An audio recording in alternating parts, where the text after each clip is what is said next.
5 minutes to start.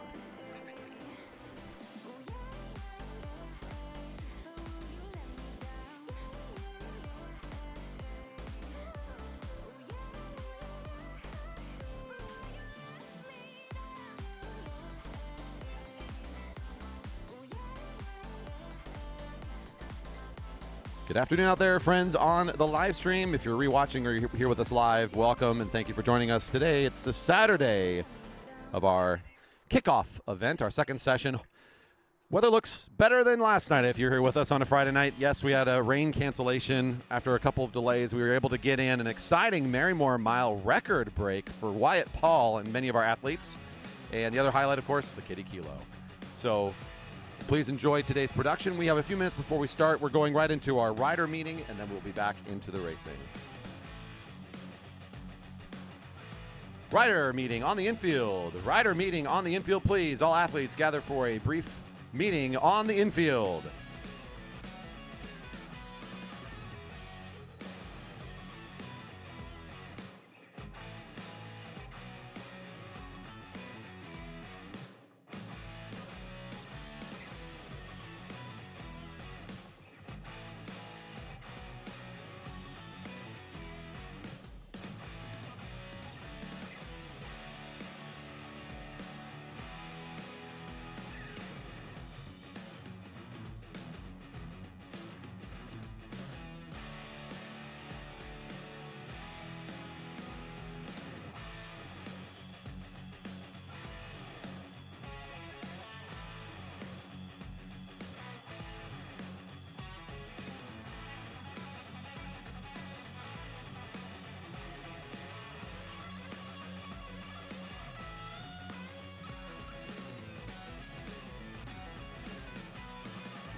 All right, we are just about ready to get started today. The schedule for today is an International Omnium. We've got scratch racing, international tempo, elimination, and then the big conclusion, the points race at the end. We're giving just a few moments for one more athlete to get set to go as our riders are getting a little extra warm-up time. Well, just another couple of moments here. Some riders to watch here today. That's some good thing to be thinking about. How about always, we've got to keep our mind on Mr. Wyatt Paul, who picked up a big finish yesterday in the Marymoor Mile. He's racing in bib number 67. He's on the opposite side from us right now, racing for the Waterline Racing Team. But probably in an International Omnium, it's his teammate who's wearing the Stars and Stripes just behind him, Merrick Gallagher, a junior competitor here at our track and a graduate of the Jerry Baker Juniors program, now racing for Waterline this year. Wearing bib number 3 is going to be a rider to watch for sure throughout this contest for this category. So keep your eyes on the Stars and Stripes as this thing gets rolling early. And there's another, his teammate also in the Stars and Stripes of the Jerry Baker Juniors is number 4, Keegan Fairbanks. The high numbers there, those positions are relative to the Rider of the Year contest last year. So another rider to watch will be him. He's a really crafty rider who's going to place well in any of these fast finishes. So watch out for those 2 juniors here today. Couple more riders rolling through here today. We've got a really good looking field. I see Found Cycling Guild's got Chris Wilson, number 5, rolling through turn number 1, also finishing very high in our Rider of the Year contest last year. Our overall number 1 is here today, also in some Stars and Stripes, a champion himself, both of our track and, of course, in many events for his age category over the years. He's been a really dynamic racer in those last couple seasons at the Velodrome. It's Andrew Martin. He's in bib number 1. He's over there in corner 2 giving us a quick wave. So keep your eyes peeled for a few of those featured riders today. I'm sure they're going to feature very big here today in the International Omnium for the Cat 1-2s, which will be our first event here in just a few moments. Already got one fan checking in from Ocala, Florida. Thanks for tuning in to the live stream. Great to have you here. And let's go ahead and bring our riders up to the rail now. Cat 1-2s, as you roll by, let's bring you to the rail. Cat 1-2s. If you're able to. It's like, let's let this one more lap to let the brakes kind of work naturally here.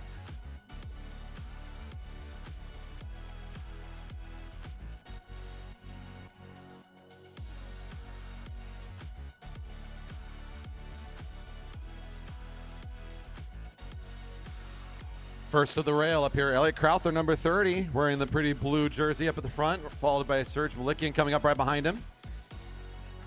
Here comes all of our riders now, getting up to the rail for our start for the International Omnium's first race, the Scratch Race. Riders to the rail.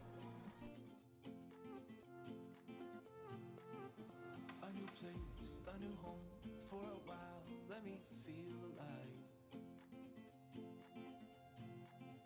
Nothing to hold me back, take my time, just enjoy the ride.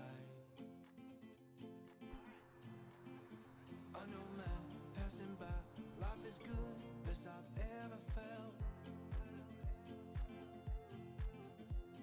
Getting a good look there on the live stream of our lineup all the way to the back there. There's the green of Found Cycling, Chris Wilson giving a wave. There's Andrew Martin way there in the Stars and Stripes with the beautiful stars there on the jersey, bib number 1, one of our riders to watch today for sure. A couple more from Dinah lining up at the back. And we'll get our riders started as our officials are ready to get things rolling.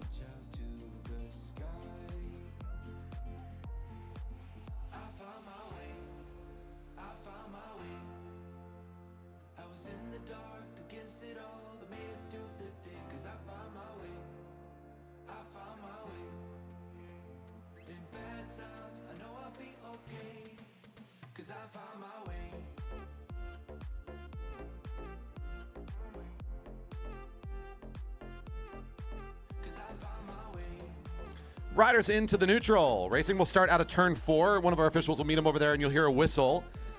That means that racing will be underway, just like when you're watching motorsports or any other type of professional race. When it's neutralized, nobody can advance right now. They must stay together in their current race state. If they do so, we'll get them started. This is a scratch race to get things going. The International Omnium is a multi-stage race. So the winner of the scratch is no winner yet. They pick up 15 points and carry those points forward towards the conclusion of today. Second place gets 14, third place will get 13. So you don't have to try to use every single match and burn it all just to win the scratch race. The goal is to do well over several races today. Scratch races race a scratch distance. 15 to go and racing's underway. Put your hands together as competition's now started. 15 on the lap cards. If you're here at the Velodrome and you're on the left of the finish line over here with me on the home straight, you can see the number of laps remaining at the finish line on those red cards. We'll also have the lap counter up on the live stream down there in the center, so follow along with it as we work our way down to 1 to go. At 1 to go, you'll get the sound of the bell signaling we're on the final lap. First rider across the line on that lap will pick up the big 15 points and give themselves the best position to start off the Omnium competition today. That's Elliot Crowther on the front, number 30. One of our local speedsters. Didn't make it out to the Velodrome every single week last year, but when he was here, he figured into the competition regularly. So we'll watch and see how number 30 is doing here to start his season. Some quick movements at the front. A fast lap here. Serge Malikian moves up to the top of the track for just a moment, sweeping his way back down to the blue line. He's even rimmed to Scott Grinsel, number 18 for Dyna Racing. Merrick Gallagher tried to go around as Grinsel was thinking about going high.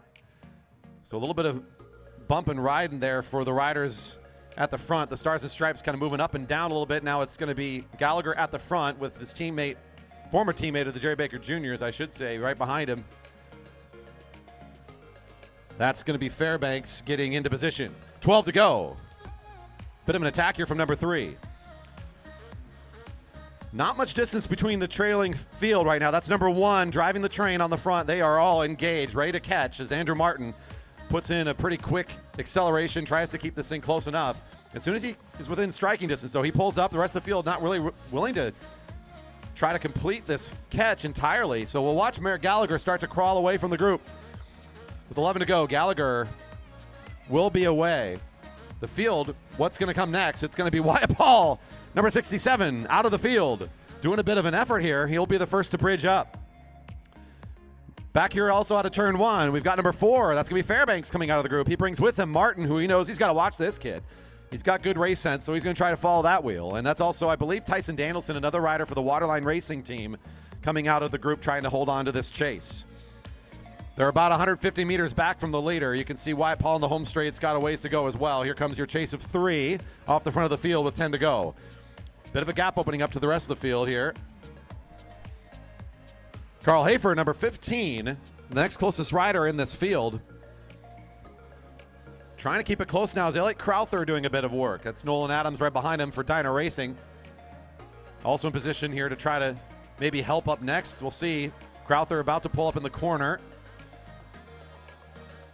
Almost a half lap behind the leader as we'll go check in now on Merrick Gallagher's overall position in the race. He's on the middle of the back straight, about 200 meters up from the main field. Looking pretty strong here. He's still pushing the pedals at a good pace. All the way back here to corner 1, we'll see the group of 3 catch Wyatt Paul, who's going to be brought back into what is now the field right behind the chase of 3. Make it 4 as Paul's going to be sucked up into this one. I think that's going to be Sherfy, the rider in black and teal. Bringing this field back up to the chase. That is number 19, Josh Sherfy, that helps close this thing back down again. We're now 2 wide on the track, sitting up a little bit. That was a tiring bit of effort here for these riders, so they're going to try to catch their breath again and maybe put this race on for second place. Gallagher getting a little bit of help from the home crowd. They know he's in a really good position to win this. He's about a half lap up still from this field. They're sitting really high on the track. He has no threat, does Gallagher, of any sort of catch. And now really, this is a race for second in this scratch. Out of this group, who's got the speed to make it happen? Ganori, if you have a good view from here the home straight, you'll see Gallagher coming onto the home straight behind the field now. Let's make some noise here as Merrick's got to lap the field. And there's the catch on the back. Number 3 should make it happen right here.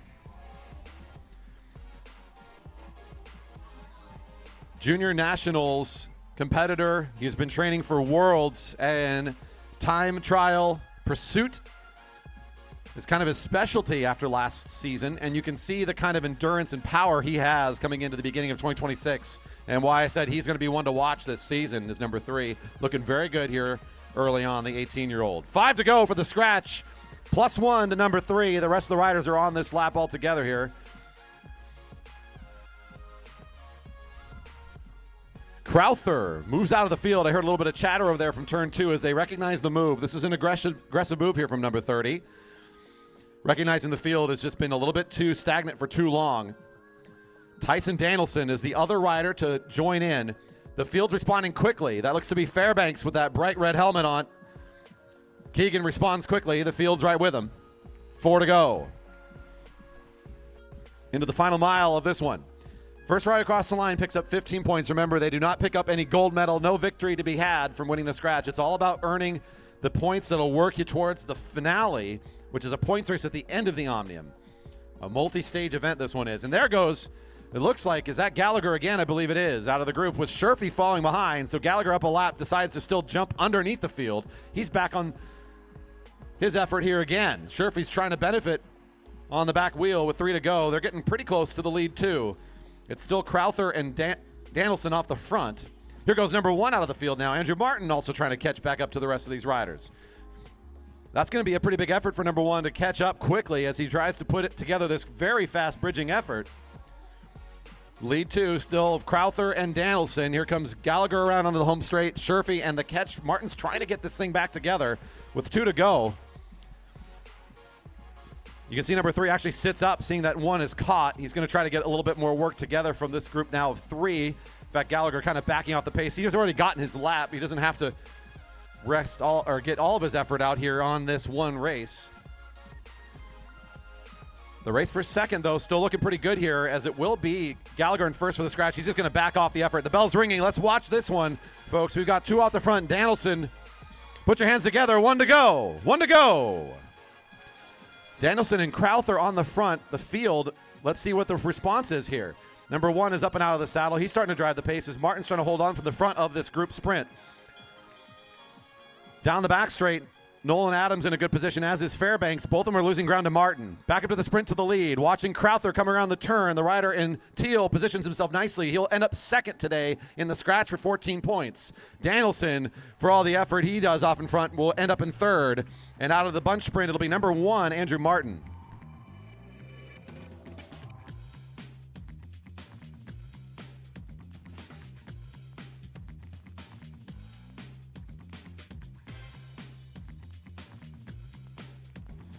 Riders exit on the back straight as the scratch is all concluded.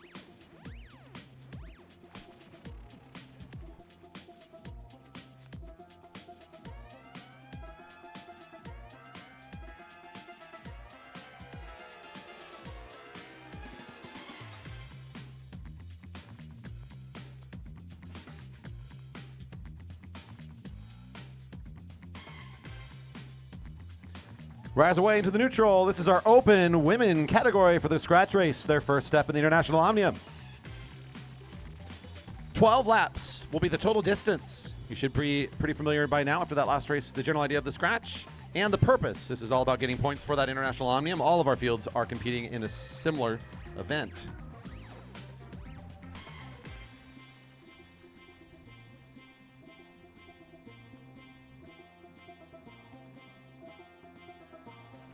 Riders to watch in this group, you cannot mention the open women field without mentioning number 101, Rue Tomko for the Jerry Baker Juniors, winning the Rider of the Year for this field last year. This young competitor is looking really great for 2026 and is also trying to make a run at some national titles and maybe even some world competition this year, really starting off well in 2026. Look out for 101 at the front of this field, Rue Tomko, to be picking up some victories here today. With 12 to go, racing's underway. And number 101 here in the name call does try to lead out this first bit of the lap. Rue Tomko pulls up and out of the way. You're going to see a lot of black and blue in this group. Lots of the Jerry Baker Juniors riding in this crew. We've got Sarah Lynch, number 103, Charlotte Westover, number 104, and Renna Fuller, number 108, all racing in the colors of the Jerry Baker Juniors race team. And there's one of them at the front. That's Westover, number 104, leading the lap here with 11 to go. Couple wheels back. Got Neve DeFree for the Coalition Cycling Race Team, number 111. About to be at the front there, as I believe she's following Renna through the back half of the track now. Currently in a good quick pace line as our riders taking their 200-meter poles. This is pretty standard when a race is looking a little bit more static but still quick. Riders will all find their way down to the shortest lane on the track. That's between the black and the red line. We call that the sprinter's lane. When riders are in the sprinter's lane, you cannot enter above them and try to take it from them. That is their space. Neve with a bit of an attack from the front. Starting to accelerate things. Rutomko follows. Now Tomko taking over the front with Durfee right behind. Looks to be a little bit of a split here now in the field, as it looks like Sarah Lynch and I believe that's Charlotte Westover working together in the middle of a chase with two. And the rest of the riders have really kind of been pulled apart here, so the field kind of in a questionable state here as we'll try to recombine some things. 9 to go. That's number 112, Jasmine Chang, just under the Better Builders sign now, trying to catch on by herself to the leaders again, but losing a little bit of pace as she was with them to start, and they're starting to pull away from her. The chase of two of Lynch and Westover might find her soon. And we have a bunch of pockets of two riders kind of across the track in various positions.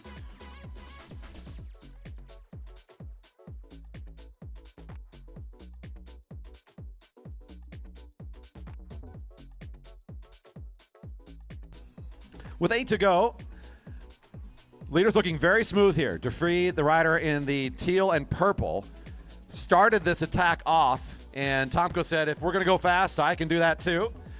Jumped in on the effort very quickly. Both looking very smooth here. I expect to see them continue to be on this sort of turn of speed for a couple more laps, separate themselves. They're in no real rush here, but the race for first between these two will be interesting. I'll see where they end up in a few more laps. They've got 7 to go. Neve says, I don't know about that. Tomko's a tough one to beat in a sprint, that's for sure. Next closest group is this chase of two, just now crossing the finish line with 7 to go. We see number 104, Westover, and 103, Sarah Lynch. They've been battling it back and forth as Jerry Baker Juniors. They're in the same age category, great teammates, great competitors.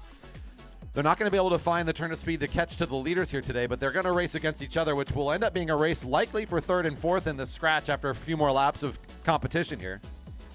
So not gaining ground on the leaders, but still looking pretty smooth. Lynch loses a little bit of ground here to Westover as she's going to try and keep it quick on her teammate. One thing that Westover does tend to have is some pretty good off-season time. She's a crossed cyclist as well, so she gets some good miles in the fall time coming into winter. So decent base. She's showing that off here today, trying to see if she can put a little bit of endurance out against Lynch and separate herself. Looking pretty good here. Our next closest group is also just now crossing the finish line, seeing 6 to go. We'll check in on here. We've got number 201, Hazel Baker. Not gaining ground on our leaders either. They're just going to stay together, this group of 3 under turn 1. That's Renna Fuller and Jasmine Chuang that are working together now.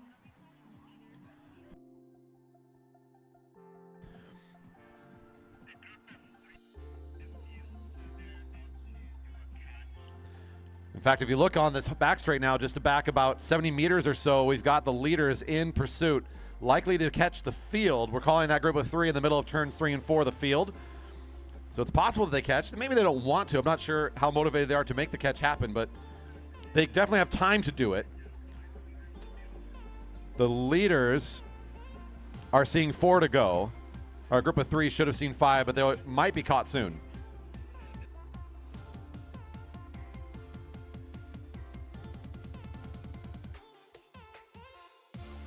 All right, the official call coming in for simplicity. We're going to call the leaders the field. So the group of 3 has gone down a lap.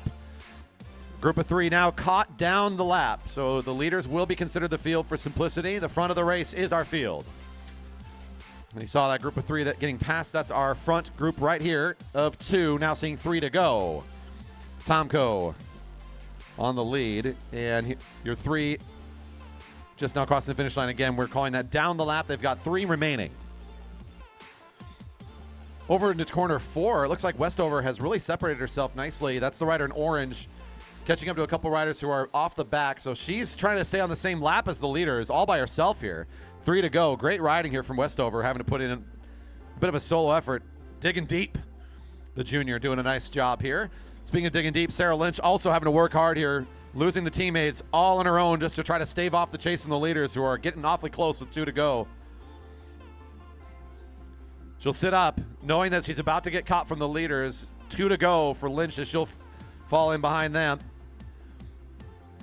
Leaders going down the back straight. They will be getting the bell this lap.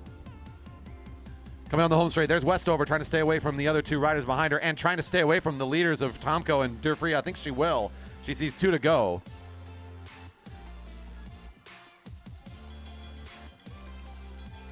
And bell's ringing for your leaders. 1 to go. 1 to go.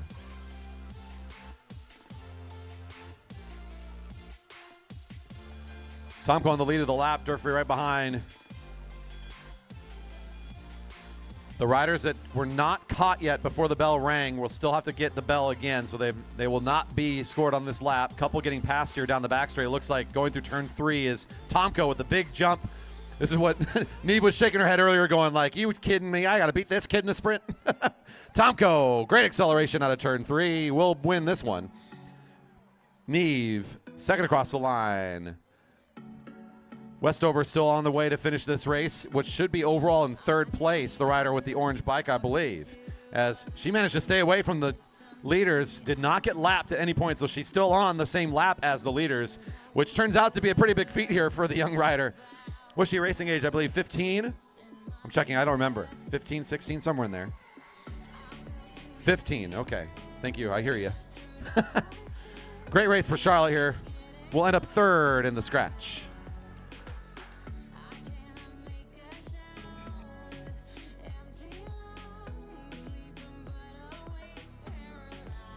And all riders are exiting on the back straight. Cat 4 men are called to the rail for the scratch race. Their first step in the International Omnium. Cat 4s to the rail for your starts. Hope you're enjoying yourselves out there, folks. Beverage Garden is still open. Postdoc Brewing and Winsome Cider is pouring today. All pints help support the Marymoor Velodrome Association, so don't be afraid to pour one out for your friends here. Help our racing programs. Enjoy your afternoon. You might as well. You earned it. You had to ride here, many of you. Come on now. Food truck's still here. More racing to go. Thanks for joining us. This is the Kickoff weekend event. Saturday racing here. If you're out there on the live stream and haven't checked in yet, our Saturday events aren't usually as well viewed as our Fridays. I know it's just part of what's the regular kind of programming that we do. But if you're here at 2 o'clock on an afternoon or wherever the heck you are, be sure to say hi, ask a question if you have one. Be happy to interact with you, let you know what's going on here at the Velodrome.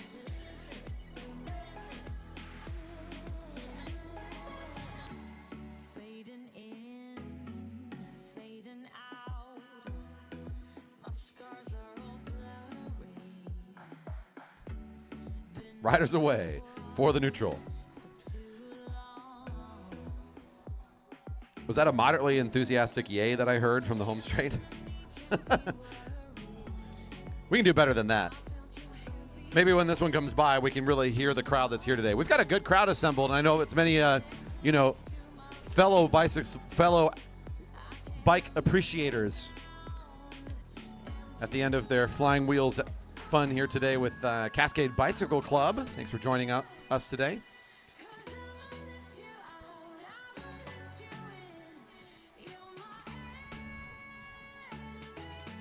Been talking about it through the beginning of the event, but I'll do a few more plugs here, just reminding you who we are. This is the Jerry Baker Memorial Velodrome. Our website, velodrome.org, a great place to learn about the racing, the educational programs, and all the other things we do here. You can learn about our adult classes, our junior camps, and our regular race nights, as well as our special events by heading to our website, velodrome.org. Racing's underway. Put your hands together. Let's make some noise. Let me hear you out there, folks. Who's here at the Velodrome today to watch some racing?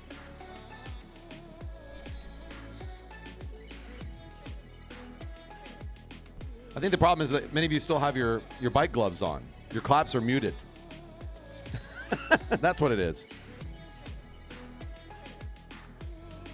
The Cat 4 is getting off quick here. Gotten a good chance to watch some of these riders in the preseason already. And this does not surprise me at all to see Isabel Zapata for the breakfast race team, number 407, looking very quick to open up this race. Couple more of the Jerry Baker Juniors in this group. You should have seen that black and blue jersey quite a bit in the open women field. You'll see plenty of it here in the Cat 4 men as well, as this field has lots of the juniors racing in it. At the front, though, Zapata leading the early laps. That looks to be Javi. Mejia with the black helmet, if I'm not mistaken, catching on to the back wheel there and then shuts down Zapata pretty quickly as the group sort of widens out across the track. Total laps for this scratch race were 10. They're now at 8 to go.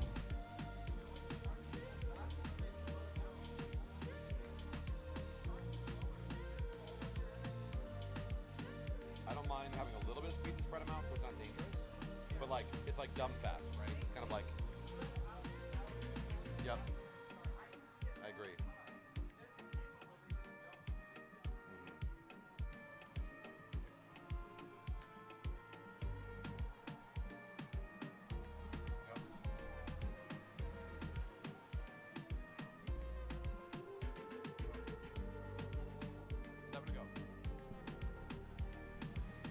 That's Javi and Zapata side by side at the front of this race. Everybody kind of sitting behind right now in two long lines. Zapata taking back over at the front again.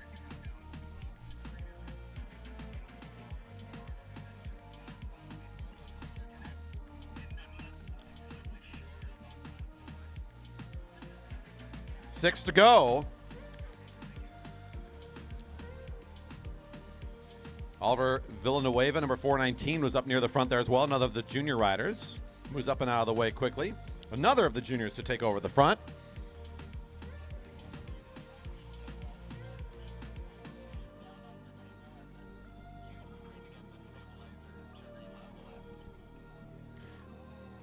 Bunching up a little bit here in turn 4. At about the halfway point, it looks to be Dan Pham coming to the front, looking over his right shoulder, waiting to see what kind of aggression will come next. Zapata cruising back up to the front. Looks like there's Gavin Fairbanks following the wheel of the rider in pink. A lot of juniors in the front half of this group. A lot of rotation happening. I believe that's Cody now jumping off the front. I believe bib number 401, if I'm not mistaken. A little bit of an attack there from himself, but very quickly responded to by the rest of the field.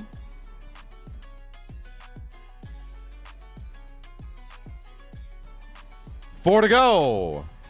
Number 410 jumping up to the front, and Mark Leventriev for Taco Time Northwest. Getting very aggressive here at 4 to go. This is a pretty big one here, and the jump will get Zapata also back into movement here. 3 pulling away from the field. I think that's Cody back into position on the front of the field, trying to draw this thing back closer together again. The lead group pulls up. Swings back down quickly. Cody catches on to the lead. It's basically all strung out here. 3 to go. Zapata on the front. There's number 419 right on the wheel is Villanueva. A little bit of a gap here back to number 403 on the front of the back group is Daniel Pagushin for the Jerry Baker Juniors.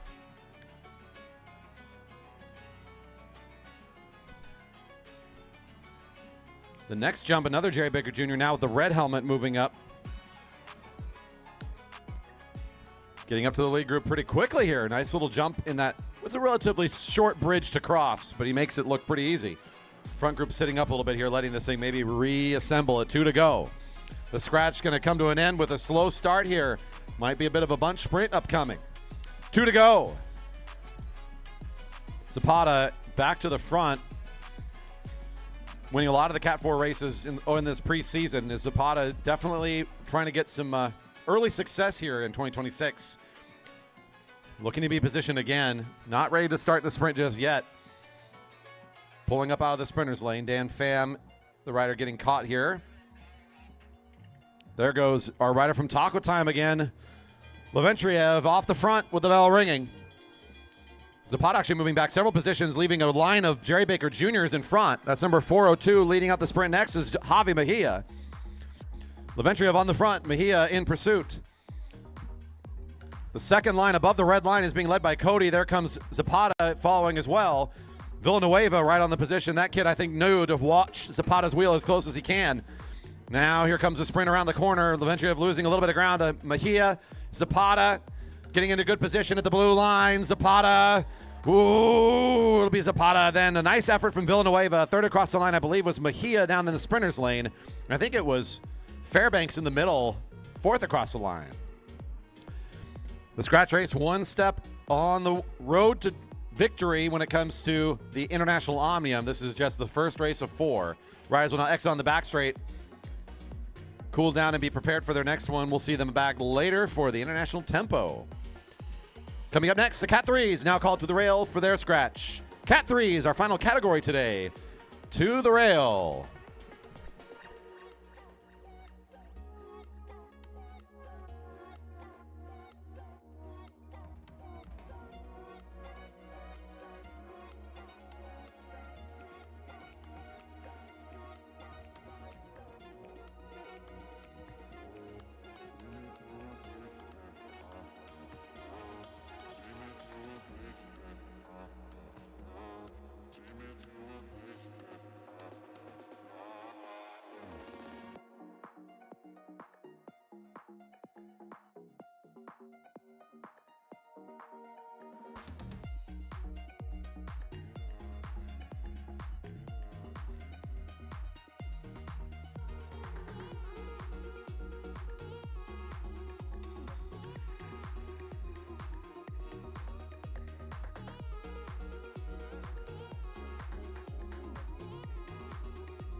Now on the track in the neutral, the Cat 3 men for their scratch race. 12 laps on the lap cards. Currently in the neutral. We'll get them started out turn 4 like we've been doing all day.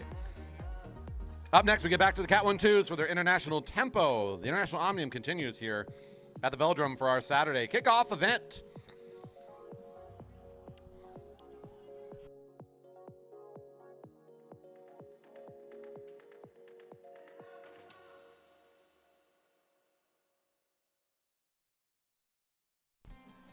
Whistle sounding, racing it away. 12 to go in the scratch. If you're out there on the live stream, or if you're here in the park and haven't checked the live stream yet, we are premiering this weekend some new overlay graphics. It's a learning curve. We're working on it. But we have new graphics that are currently being debuted right now on the live stream and will continue to be worked on throughout the season. If you like what you see, hit the thumbs up, hit that subscribe button, give us a little bit of support. And thanks to Dominic on the board for all of the effort over this last offseason to help incorporate these. We're going to continue to develop and work on them, but it's been a big undertaking to try to improve our sports style broadcasting here.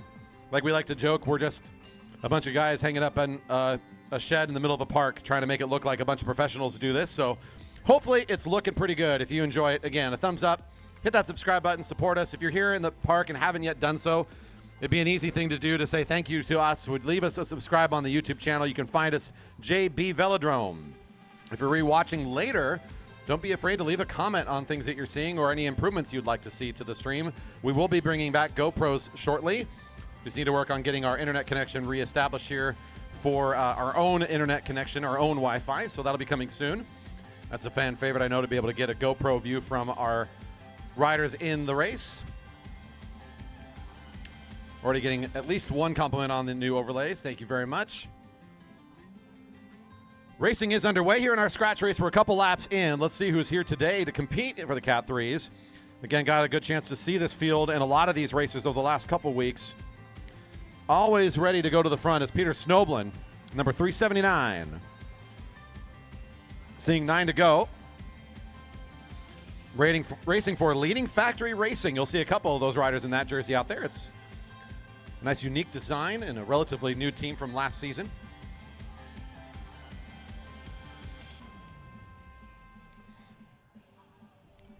A little bit of movement through the middle of the field. It looks like almost all the way from the back, we've got a crew of 3 that'll push their way to the front. With 8 to go, that looks like the color of BPM. Number 302 is Colin Dunlap. Kind of meandering his way through the middle of the field, navigating it nicely, and then moves his way all the way to the front. This stretches things out single file. We talked about the sprinters lane earlier. This is the position they're in now, is all in that sprinters lane. This means that they're moving pretty quick behind Dunlap. Although he's losing a little bit of speed, he'll pull out of the way. pretty normal around here to see about 200-meter pulls if folks are taking sort of average pulls. This is a 400-meter track, so that's about a half lap or so. Riders typically are going to pull up from the front. If we're doing shared turns, they're going to pull up into the beginning of a turn and use the bank to help slow them down. And then somewhere in the middle of the turn, they'll turn back to the left and use the bank to help speed them back up again to join on the back end of that single file line. But as I'm talking about that sort of race position, here we go. We're all wide across the track again. So when we're in this position, that doesn't really apply. Riders are just kind of finding their position here. They're shortening up the group a little bit slower. When there's riders above the blue line, we're going slow. This is a bit more of a rest position for the athletes. Seeing 6 to go. Nobody wanted to move things too quickly for a bit here, so Snowblum will take the bait and get things moving again himself. His teammates right behind him is Mike Ritter, also of the leading factory racing team. Pulls up out of the way, and it's going to be ACT. I believe Brendan Lang be the next rider to take over the front.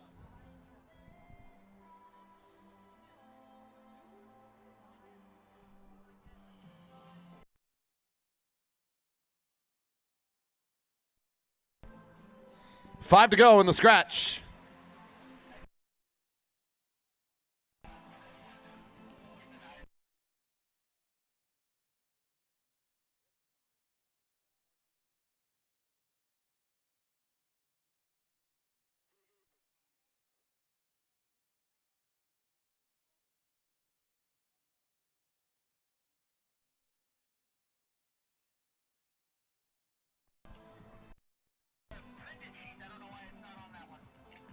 Now with 4 to go, it looks like Liquid Velo pushing away from the group. Number 312, not a lot of response yet from the field. In fact, you see number 322, Brendan Lang, looking down to the left saying, is anybody going to go on this thing? I think that's Torrey Park moving towards the front now, starting to respond.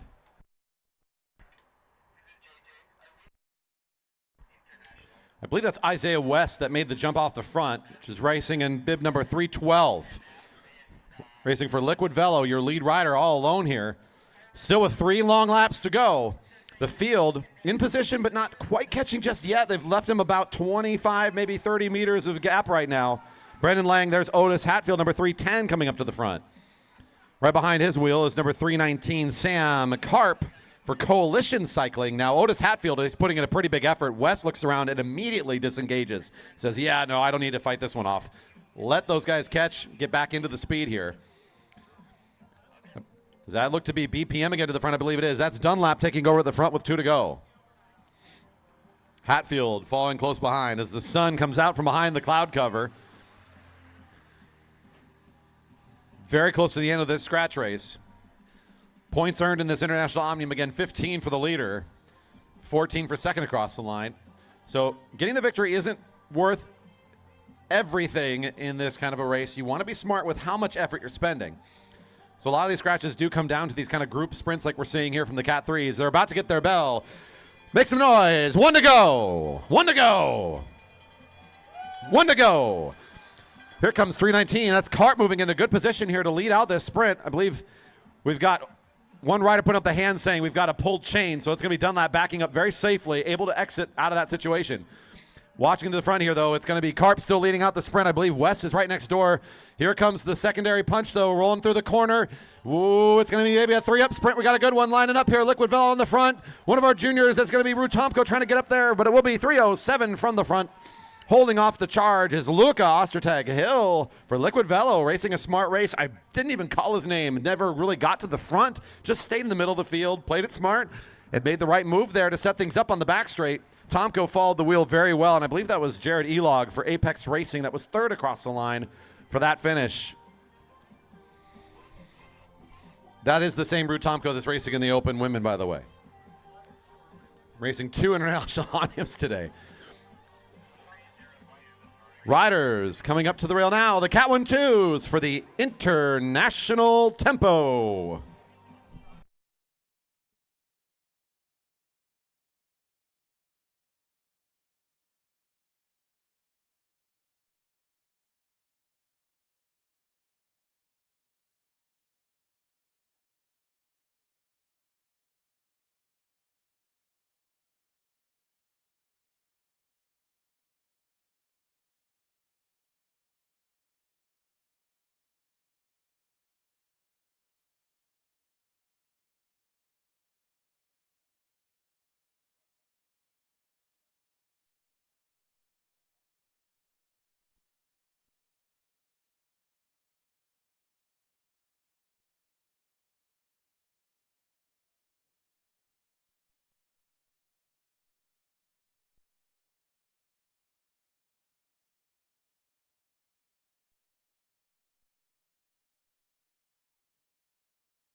Up next, the International Omnium continues with the second race, the International Tempo. This is a race that rewards effort for being at the front and only the front position. The first 3 laps of this race after the neutral will not be scored. There is no points earned at all. You'll hear a bell letting riders and all of us know that on the next time around, every lap until the finish, the first rider across the finish line earns 1 point.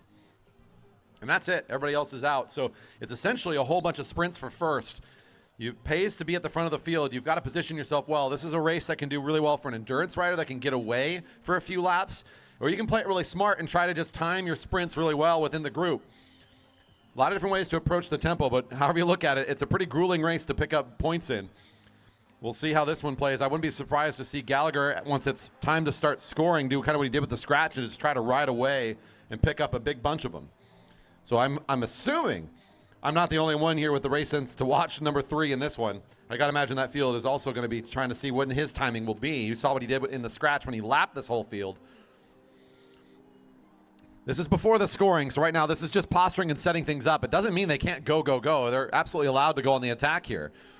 So a little bit of a move from Fairbanks kind of started things up. That was the junior with the Stars and Stripes, that red helmet off the front. Gets brought back into the group quickly, though. With 14 to go, Sherfy finds himself started sneaking away a little bit. No bell yet, so no points at the front of the race. The field's going to let him roll this thing. Here goes Sherfy. Now, this is a great move here. He may not be coming into this with great position from the scratch race, but if he can pull off a pretty big one here, this is going to be nice points for him later today in today's points race, and the field's allowing this to roll right now. So might as well take advantage of the position. Sherfy will start getting points here very soon.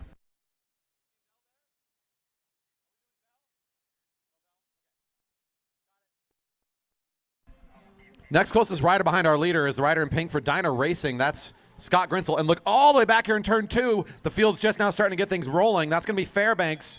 And it looks like Gallagher and Martin right behind, all lined up. The bell's ringing for Sherfy to get his first points. So we know he's already set up for the first.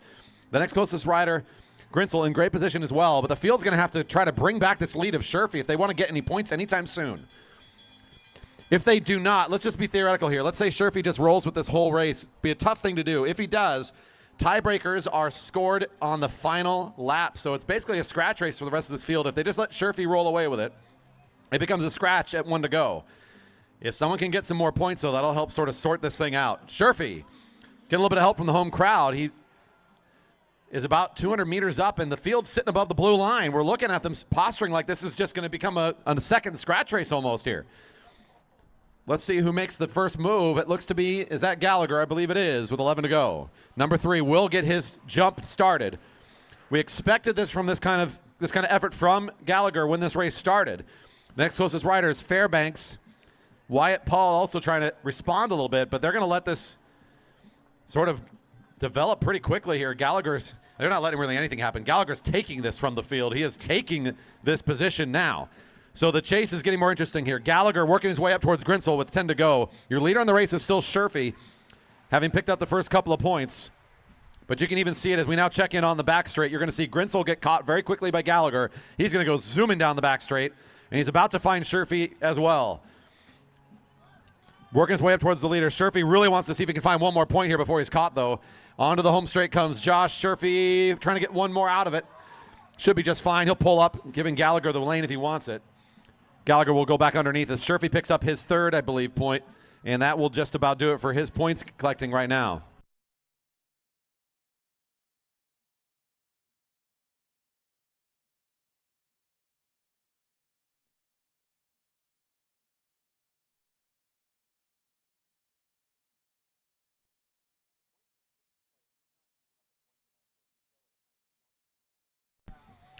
And there's Gallagher's first point. He's going to work his way towards being the leader of this race over the next couple of laps. He saw 8 to go. Just across the line is Sherfy, not matching the speed of the leader, so he's going to be out of the points for a while.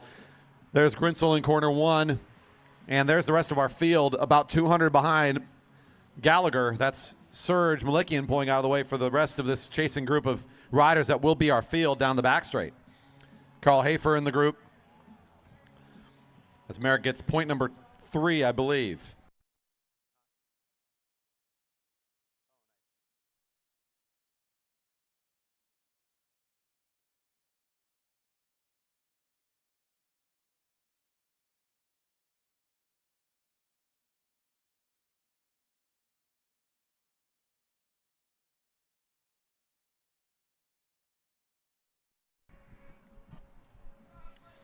Field catching Grinsel and eventually Sherfy down the back straight. So it's basically going to be all riders back together again with your lone leader.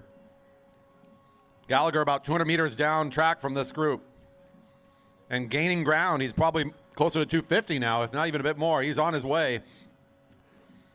Your eventual winner in this race for sure is he's already passed Josh Sherfy in the overall points. And if no one else can catch Gallagher, it'll just be him picking up the rest of them. So this may end up being a bunch sprint for third, depending on what happens here. Now, Malikian trying to change things up here. The Shogun of Seattle rider with that white helmet coming out of the field. Brings Keegan Fairbanks, Carl Hafer out of the group, and now they're in their own effort of 3. Third place in this race is still anyone's race to go get. So at 5 to go, here comes the rest of the group. That's going to be number 30, Elliot Crowther. That encourages Nolan Adams, number 11, to also jump out of the back group here. The field's starting to get left behind. Now number 1, Andrew Martin's feeling the pressure. So what's essentially happening now is the field is just responding to the attacks a little bit delayed. It's causing these little breaks and snaps to happen, but essentially most of these riders are going to work their way back up to the front. The field's going to reassemble itself behind Fairbanks as he leads us down the home straight with 4 to go. In the points, it's Gallagher who will win this race almost with entire certainty. Sherfy, number 19, who's in the back group currently, did his work earlier, is in second, and will probably also end up in second. He doesn't even need to sprint again to be in that position. With Gallagher taking the rest of the points away from the field, the race is on for third. As essentially the rest of these riders will end with 0 points. They'll break the tie based on their finishing order on that last sprint. Here comes your field again. The rider in red helmet here at the front is Fairbanks, is the next closest rider to the leader on the track right now. Still not getting any points for this international tempo. But now Fairbanks starting to show a little bit of grit here. He's pulling away as Nolan Adams pulls up.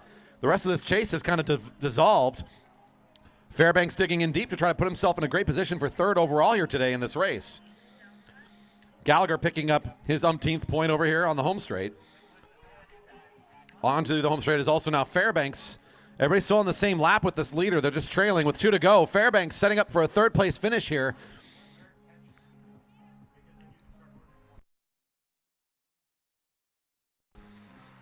The rest of the field sitting up the blue line. Fairbanks has basically punched his ticket in for third. Unless something like this can happen very quickly. That's Chris Wilson coming out of the field, bringing with him Serge Malikian, and now the rest of the field will respond with him. The bell rang for Gallagher. He's about to get his victory lap here. Bell ringing for Fairbanks, who's in great position still to get the third. And the field, they are motivated here, but I don't think they've got enough time to get up to Fairbanks before this race is over. The race is really on for 4th place in this group, with Sherfy holding on to 2nd with his earlier points. Wyatt Paul in the lead of this group. And there goes the jump from Andrew Martin. Martin moving things down the back straight. Nolan Adams trying to follow that acceleration. Good jump for number 1. Crossing the finish line now is Gallagher getting his final point. 3rd place rider crossing the finish line. He's watching Andrew Martin coming onto the home straight, fighting for what will be 4th overall. Martin across the line out of the group next, with Wyatt Paul coming across the line for what should be 5th place overall. Number 19 coming onto the home straight now. Didn't have to sprint in that one to still have 2nd place in the tempo for the early attack. And he's smiling for that one. He gets to have a longer rest in that tempo for what ends up being a pretty good finishing position. Gallagher carries forward 15 more points on to the next round of the International Omnium for the Cat 1-2 men, who have a tough order to beat the junior in later rounds.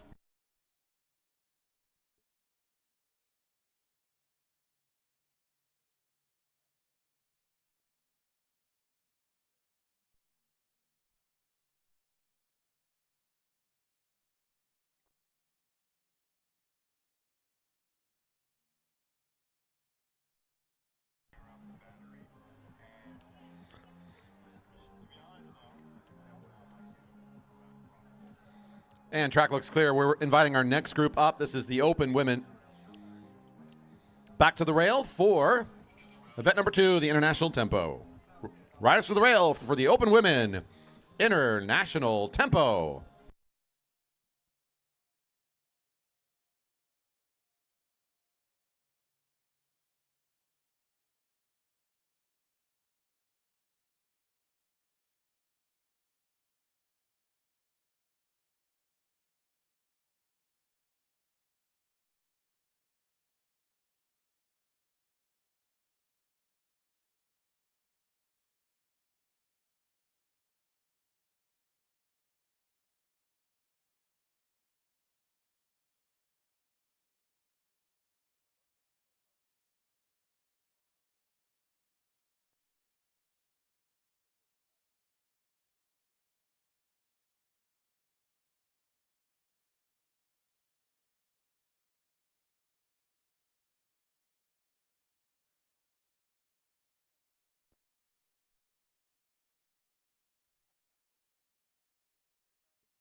a short hold here while we catch up on some of our results. We'll be back with the racing very soon. Got opportunity to refresh that drink, maybe head over and put in a food order.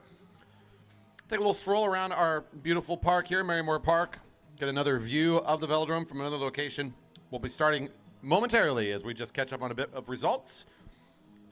Race at the rail right now, our international tempo for the open women.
Same race rules we just saw a moment ago. Now for the open women, into the neutral they go. 1 lap to the leader. After 3 laps completed, we'll start doing the scoring. Right, the most number of points at the end is your winner. Tie is broken by position on the final sprint.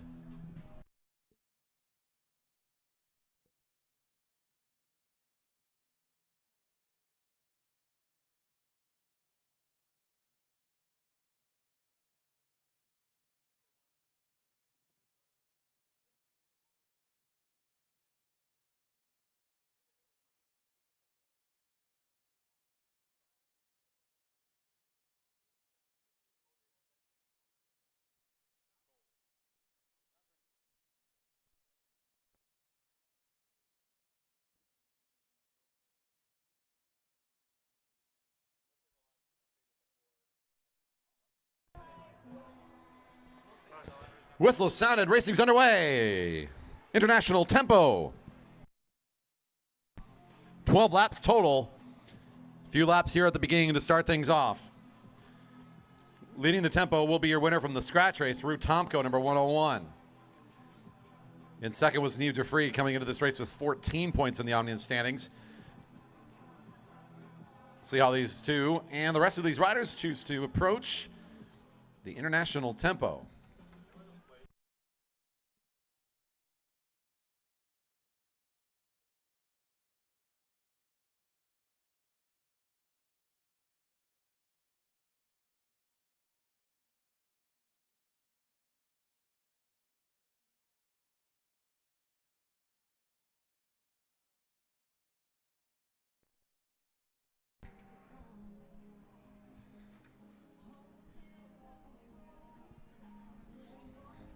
Still before our first points, our field mostly racing side by side here. That looks to be Lynch at the front. Now at the blue line, leaving room for someone else to take over the lead. So a little bit of a prelude here before the speed kind of gets underway. Seeing 10 to go.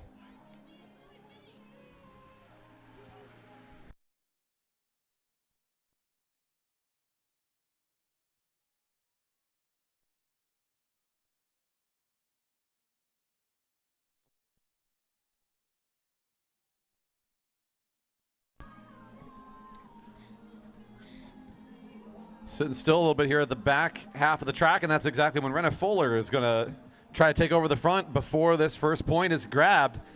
Fuller, nice attack down the back straight. One of the juniors now at the front with the bell ringing. Next time around, we'll get a point if she can stay at the front. He's got some chasers here.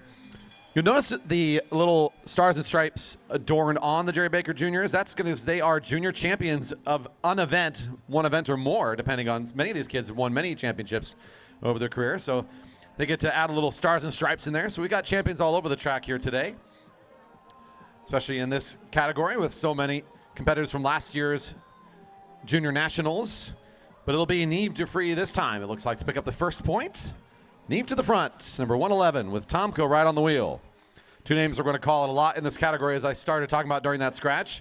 And it'll be Neve to get the first one. Tomko will take over the front. What will likely be happening here is, for a few laps at least, is the two of them are just going to exchange positions. So as they get around the track, a different rider is going to be at the front. So they might even do long poles, so a 400-meter pole. That's exactly what Tomko's doing here. Take the full lap, get my point, and now it's your turn to take the lap. You get the point. That sort of approach keeps it pretty fair, keeps it quick. That way they're not racing against each other while they ride away from the rest of these athletes. And there's another exchange here. Next closest group on the track just now finishing, or crossing the finish line, pardon me. That's Westover, number 107. And Renna Fuller, number 108. And back to the remaining riders in the field at 7 to go. That was Jasmine that pulled up out of the way going into turn 1.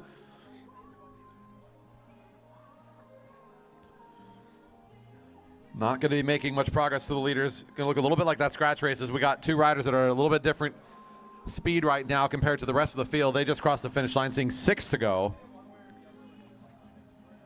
Taking turns, getting the points, so it'll basically be Neve in the lead by 1, and then Tomko right back up to tie it again. Back and forth they go.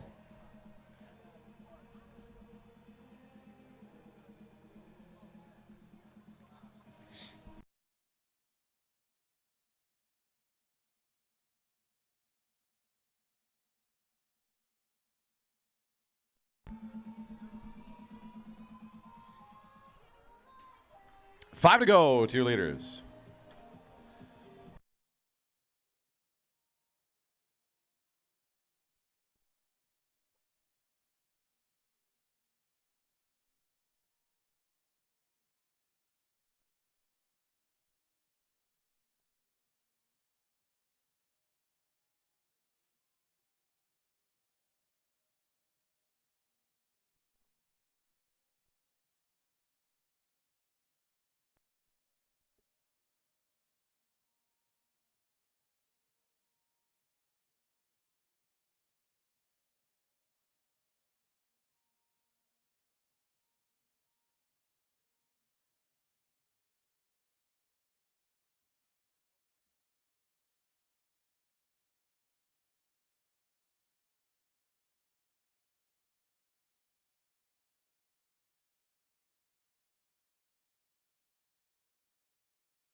Saw 2 to go. Your leader is passing a couple of riders, so looks like they're going to be heading down the back straight to catch 3 more.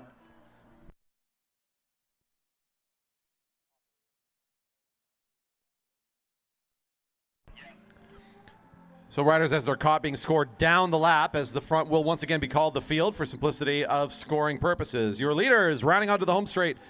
Been trading blows back and forth. It's a nice ride together. Taking turns, it's now 1 to go. They are in a dead heat right now in terms of the points. This will serve as the tiebreak on this final lap. Whoever comes across the line first will be your winner. Everybody else in the race at 0 points. It's a race for third between the rest of the competitors. As Tomko now start to pull away, then race for third is going to come over here to the riders on the home straight, also getting the bell. It's between Westover and Fuller now for what will be third place in this race. And as they're getting underway, Tomko crosses the finish line in first, Neve in second, and we'll wait for this one to develop as these two riders are still not attacking each other. Fuller on the front, Westover on the wheel.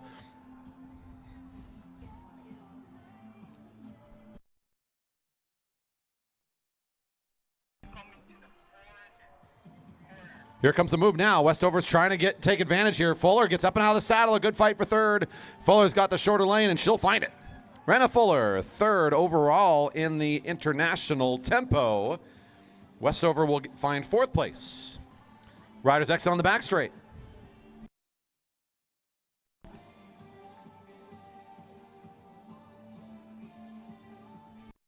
Cat 4 is invited to the rail now. Cat 4 is to the rail.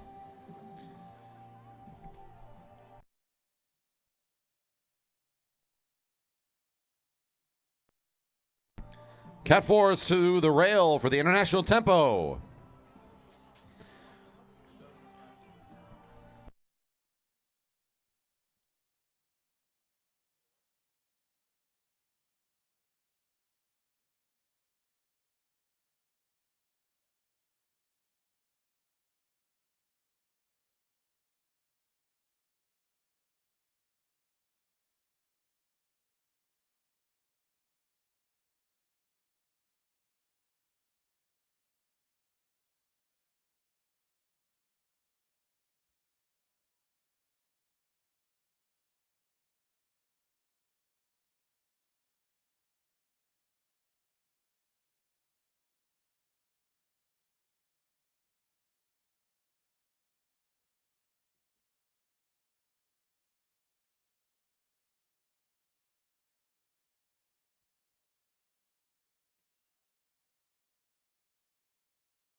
Riders in the neutral right now. This is the Cat 4s for their second race of the series, the International Tempo. Continuing on here today. On deck, your Cat 3s. Getting set for the International Tempo as well. Racing's underway. Sound the whistle.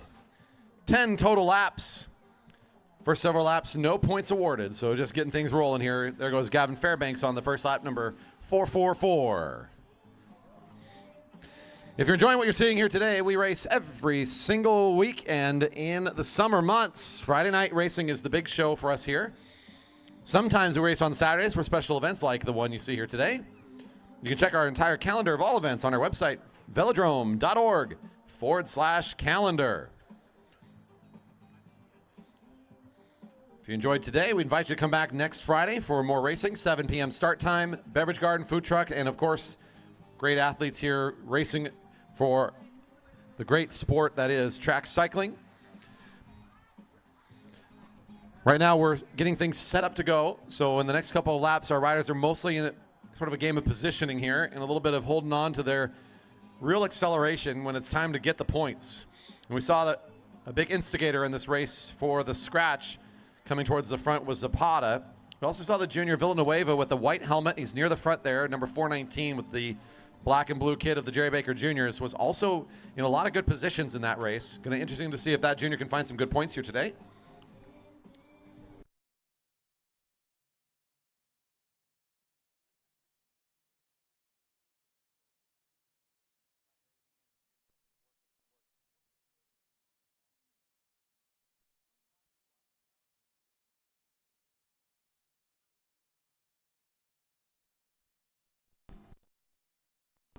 And there's our first big move of the race coming out of turn 2. Izzy Zapata on the move.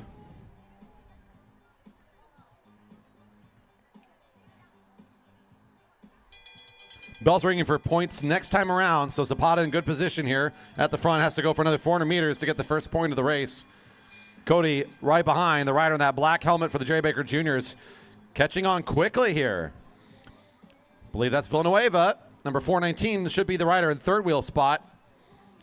Lavrentiev in the green jumps out of the field and is also trying to pursue, but won't find points this lap, so we'll keep our eyes to the front as it looks like Cody's in really good position to challenge around the corner. Ooh, Zapata up and out of the saddle, has enough strength to hold on to this one. Number 407 for the first point, your early leader.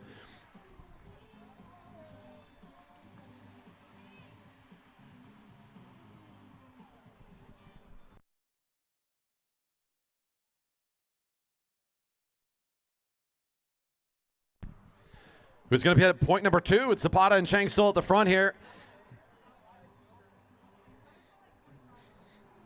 It's now Cody at the front with Izzy coming around the red line. Should be able to make the jump just fine. Point number 2 for number 407, your race leader. There's Mark Lavrentiev, number 410, right behind. And Villanueva with the white helmet as Zapata starts to pull away. Back to the field in turn 1. A lot of posturing and positioning, a lot of looking at each other. Nobody with a lot of speed just yet to try to go catch the leaders. There goes one of another juniors. I believe that's going to be the Penguin, Pagusha, number 403, if I'm not mistaken, with the swooping back, speedy-looking helmet. Back towards the front, the group of 3 has lost the leader now. Zapata pulling away quickly. Point number 3 with 4 to go. The chase of 3 being led by Villanueva. No points for this group. It's only the leader who gets a point on the international tempo. 403 alone, chasing up and trying to bridge from this field up towards the chase group in front. Not quite there just yet, putting in a pretty good effort. Also behind him is a teammate of his. That's Mejia once again in the black helmet, trying to get active in this race, also bringing some with him. Just trying to get close to the front. This might end up being a race for second place. We've seen a lot of this today in the international tempo, riders pulling away, and it's really just been the story of 1, maybe 2 riders getting the points and everybody else racing for position on the final lap. Zapata running away with this is already mathematically uncatchable with 4 points just about to be in the back pocket here. So Lavrentiev in the Taco Time kit here. The next closest rider on the track to the leader, back by about 150 meters or so at this stage. Zapata picking up a point with 2 to go as this group of 3 still quite a ways back track from the leader. The race for second getting set up here. 2 to go. Villanueva, Lavrentiev, and Cody Chang, the 3 in this group, just off the front of the pursuant field, trying to make this maybe a group of 7 here. If they're not careful, this lead group of 3 will be rejoining some riders here. Bell's ringing for the lead rider. Zapata getting the bell. Will be your winner here today, picking up all of the points, finishing away from this field, showing it's time for the upgrade nod. Here comes the rest of the riders who've now kind of rejoined this group of 3 and 4. Makes a field of 7 at 1 to go. Villanueva on the front. Chang starting to slide his way up along the red line. Starting to push some position up alongside of Lavrentiev, the rider in green, who's now kind of stuck between the junior on his right and the junior in front of him. Boxed in for the moment. Here comes the rest of the juniors swarming in. A good catch from the group of 4. Sets up Javi really nicely here. He puts an acceleration around the turn. He takes the lead away. Down to the sprinter's lane. Good gap here, about a bike length. He's still moving away from the rest of these riders. Mejia should end up second overall for the international tempo, winning that bunch sprint. Villanueva with a good long lap holds on for second across the line, which will end up being third in the overall standings for this race. All riders are finished up on this lap. We'll exit on the back straight.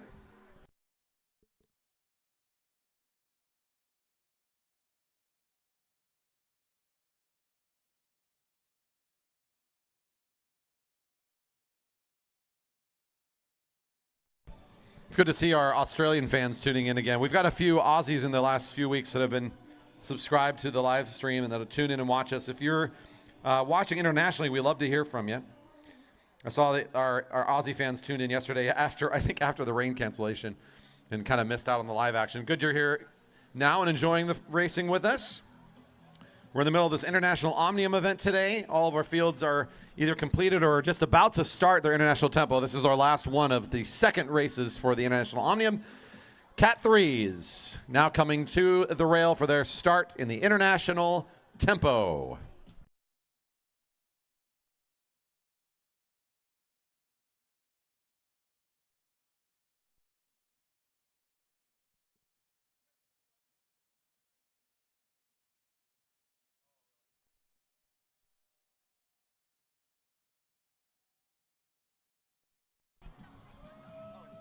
Are we making some love for Stan in the Cascade Bicycle Club kit?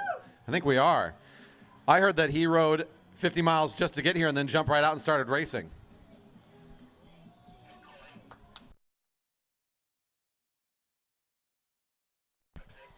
There will be a brief break following this race to get all the results completely updated before the elimination begins. Make sure our Omniums are all set. So slight pause following this race before the eliminations begin.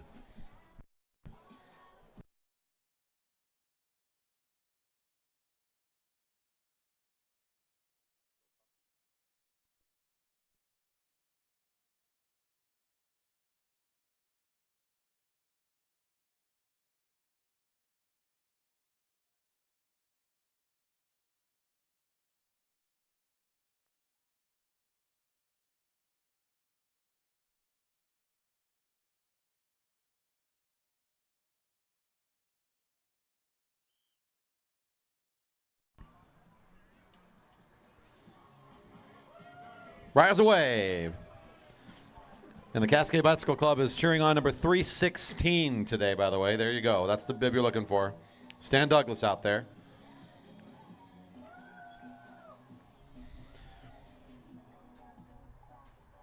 This is one more of the international tempo races today. A couple of prelude laps. The bell will ring letting us know we start scoring at the front of the field.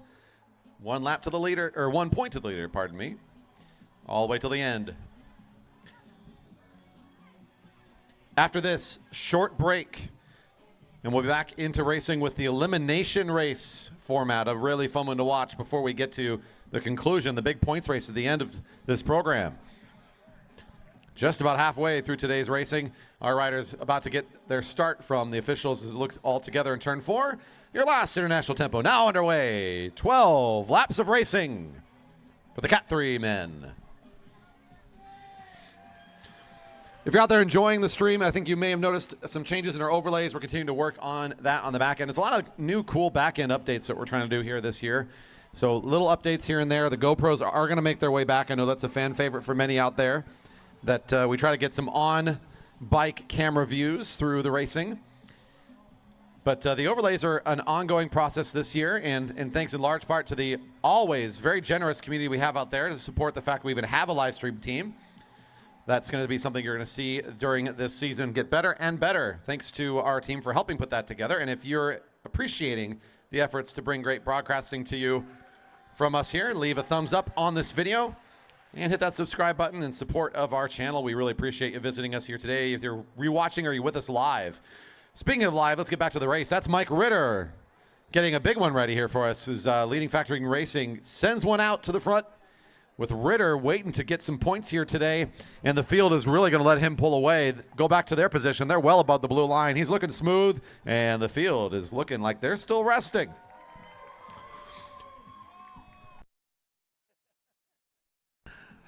Ritter trying to encourage the home crowd to make a little noise for him. This is a big move for him. He's going to find at least a point out of this, if not plenty more. So kind of watching what Sherfy did in that first race. The field let him develop this. He can take advantage of sort of their general position right now, and you just got to get a few points to be a top 3 or 4 position in this race, maybe even second like you saw from Sherfy. Bell's ringing for Ritter, and he's got a 250-meter almost advantage on the field.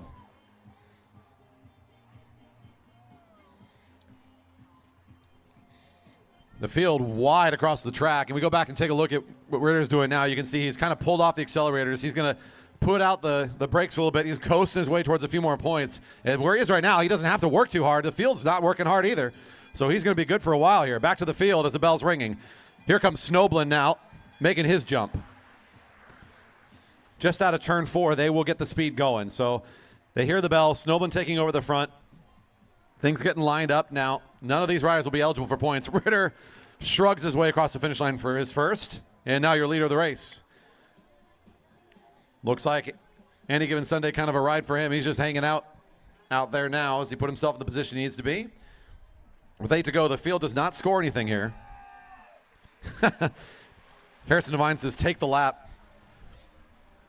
I don't know if Mike Ritter's got take the lap in him, but I appreciate the vote of confidence. I'll let him know, Harrison. Snowblin, there we go. Okay, got it. Snowblin needs to take the lap. My bad. Ritter getting his second point. At 7 to go. Current race leader. Here comes the field getting a bit closer. Otis Hatfield is on the lead of the lap for the field at number 310. Here goes Liquid Velo. Is that going to be, I believe that's Oscar beginning in position now to take over the front.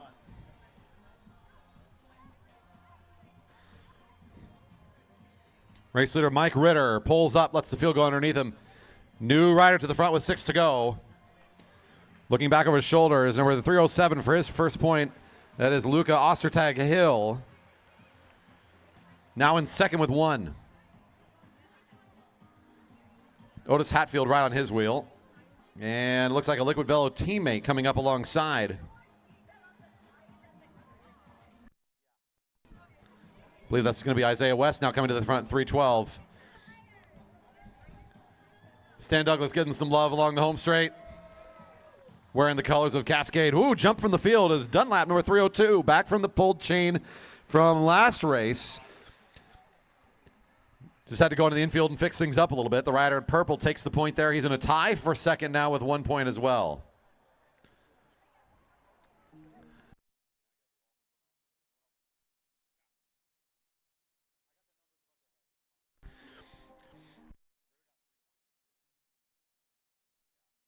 Oh, the fight. I'm not sure. My eyes feel like it was on the inside, but we're going to have to confirm. They'll go to the outside. Luca Ostertag Hill is the official call. Picks up his second point, is now alone in second place with 2. Dunlap with 1 in third. Ritter still your leader, I believe, with 3 points.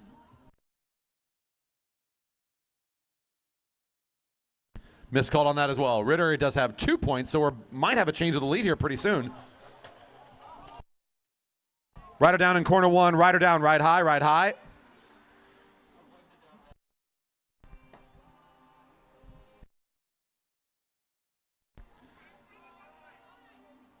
That's Carp. There's a visor up on the track. Visor, careful, visor. Thank you, riders. Be aware, be aware. Track is clear, track is clear. Track is clear.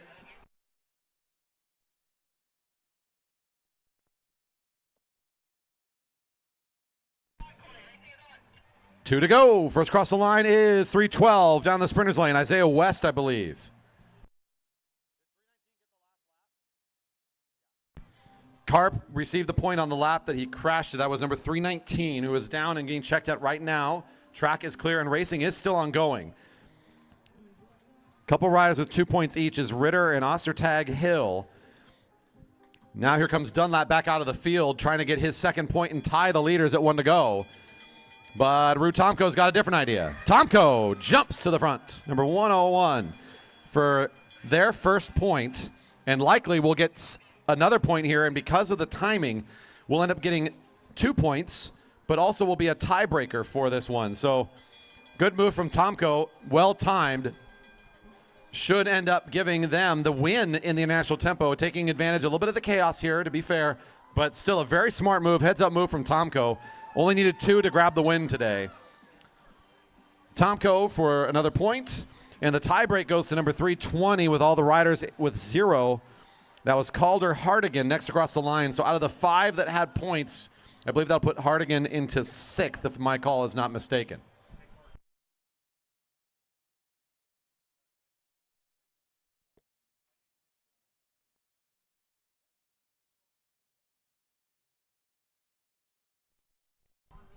We'll check in with our rider here. Of course, we're all concerned for Sam, who's being checked out right now. Riders are finished up in this race, and we'll exit. And we're in a brief hold as we await some updates on results before we're ready to go on for our next event. I'll be off the microphone for just a little bit. Good opportunity for you to find a new place to maybe settle in and watch the race from. Pick up another beverage in the beverage garden if you haven't been in there yet. Poststock Brewing and Winsome Ciders serving today and all season long. Of course, our food trucks here. If you're at home on the live stream, scroll down and make sure you hit that thumbs up, the subscribe button before we're back with more racing, or leave a comment in the live chat. It's a lively place here today. Great to see so many people talking about the racing and what's going on today. We'll be back with you in just a few minutes. Racing here Saturday, kickoff event. Back soon.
Sam is back up under his own power, and we're happy to see it. So we're just, again, in a hold for the results before we are ready to move on. So I will let you know when I get the call that we're going to be getting ready to call our riders up. We will be doing an Omnium call-up, so please be prepared for that just in a little bit here. I'll let you know when we're getting closer for that to happen.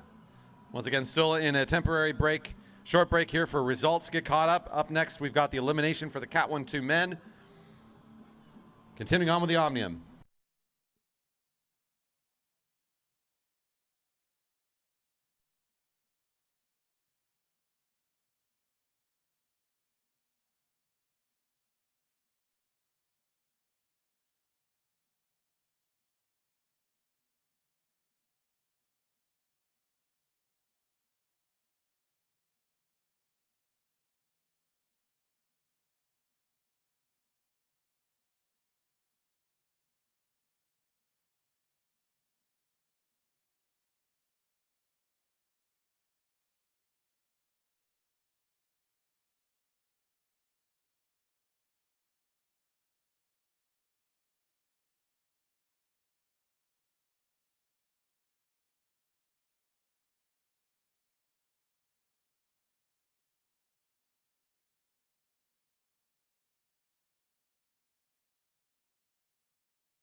All right, I was just given the note to say that it'll be about 10 minutes.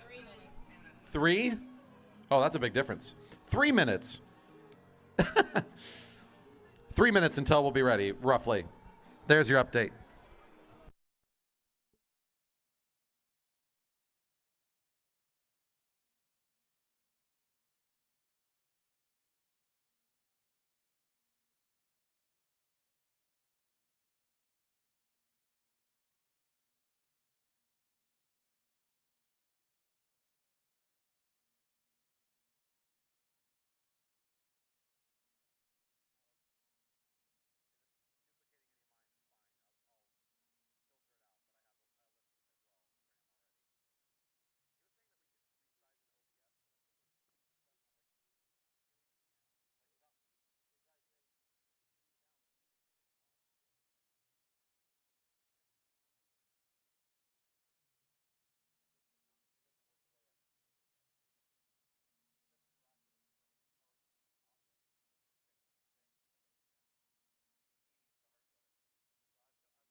One minute till we'll start our call-ups. Just another 60 seconds, and then we're going to begin call-ups for Cat 1-2 elimination. I'll go in omnium order from leader through at least the top 5 for call-up in order.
All right, we shall begin with our call-ups for Cat 1-2s for the elimination in this International Omnium.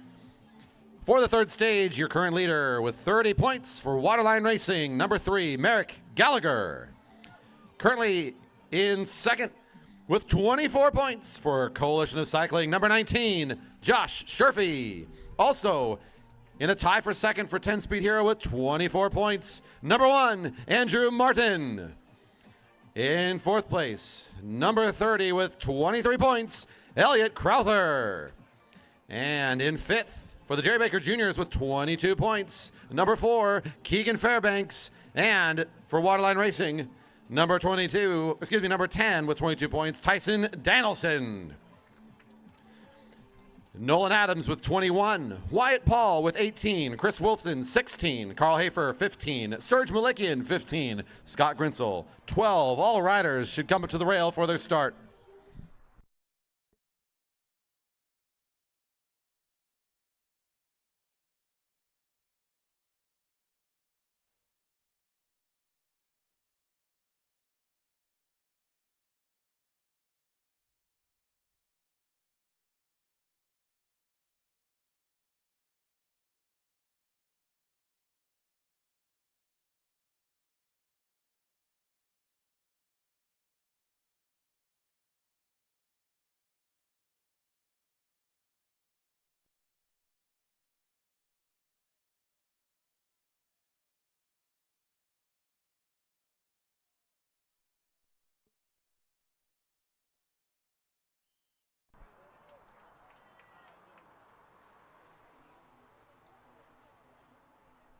Riders off in the neutral for the elimination. This is the third of 4 races for the International Omnium. Some of our fans tuning in asking about our rider who went down. Yep, Sam is okay. He took a tumble on the home straight, but was up on his own power within a few minutes, and everything is all right for Sam Karp. Appreciate everybody checking in on him on the live stream and showing some concern there. The racing that we're seeing here is about not being last on the lap. If you're the last rider to cross the line, you are pulled from the race event. So I will be calling as these riders cross the line. It'll be very important for me to be on microphone, letting them know and letting you know who's eliminated. That rider will be compelled to then exit the race on the lap while the race continues. Riders are scored in the order in which they're removed from the race. The race will end when there is 2 riders left, as essentially the rider second across the line would be eliminated. We don't need to send the rider in front of them around for a victory lap. Limiting down to the last riders. Looks like Scott Grinsell moving up to the front, but our eyes are going to be mostly peeled to the back as we're going to watch Serge Malikian moving up high, that rider with the multicolored jersey for Shogun of Seattle. Look out down low for the rider in pink in a bad spot here. That's going to be 15. Hafer.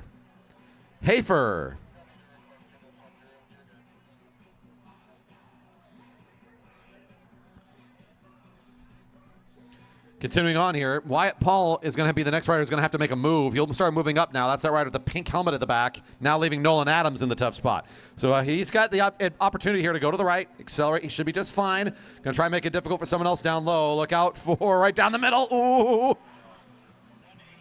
It's 18. Grinsell just barely behind number 4 there. So Grinsell and Fairbanks at the back of the field.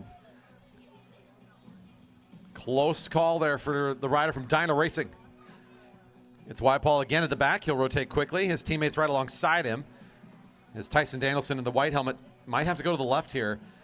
Won't have very many options if he goes down there. Ooh, he's bumping up a little bit, trying to find a little bit of room. Can he find the room? Cannot. Number 10, Danielson. Not happy with that one.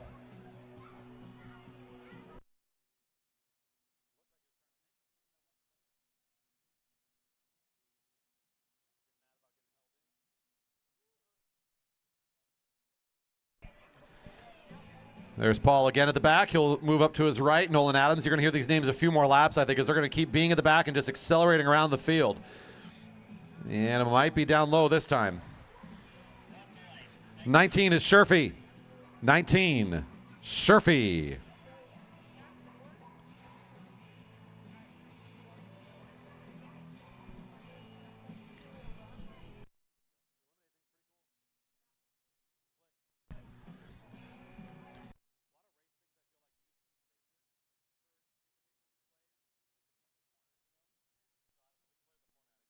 Working our way down, continuing towards this top 5. Oh, it's all the way across the track this time. Look down low again.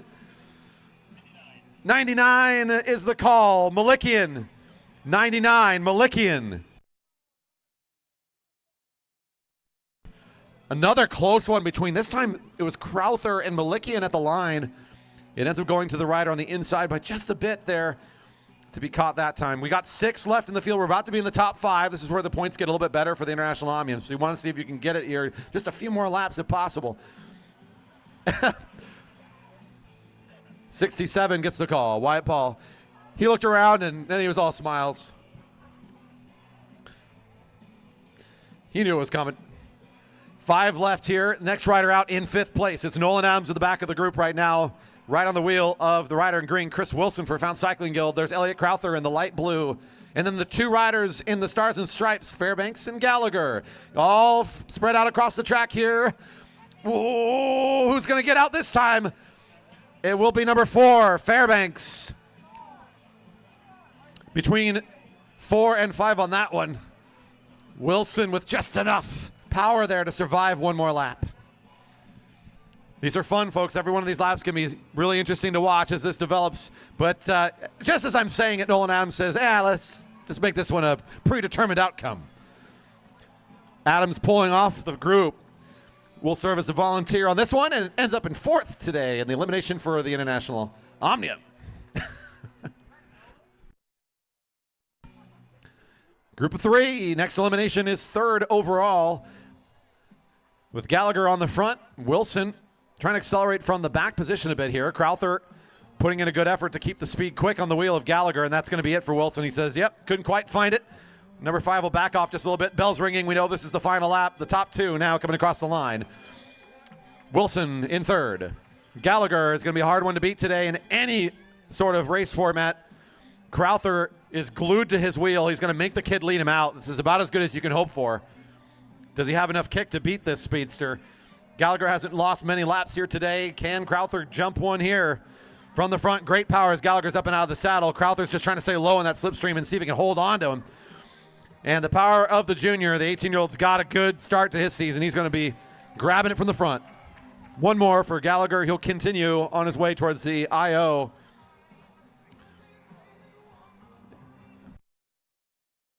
And that will do it for the Cat 1-2s. They'll exit on the back straight. Give me one moment for our call-ups for our next group.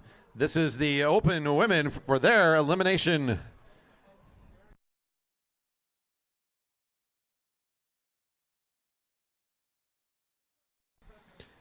In preparations for starting their 3rd race, we shall call our riders up in order of the current Omnium standings. In 1st overall for Team Jerry Baker Juniors with 30 points, rider 101, Rue Tomko. In 2nd currently with 26 points for the Coalition Cycling Team, number 111, Neve Durfree. In 3rd with 25 points for the Jerry Baker Juniors, number 103, Sarah Lynch. In a tie for 3rd also with 25 points, also for the Jerry Baker Juniors, number 104, Charlotte Westover. And currently in 5th with 23 points, also for Jerry Baker Juniors, number 108, Renna Fuller. Jasmine Chuang with 19, Meg Mountainer with 19, and Kansu Miller with 18, Hazel Baker with 17, all riders to the rail.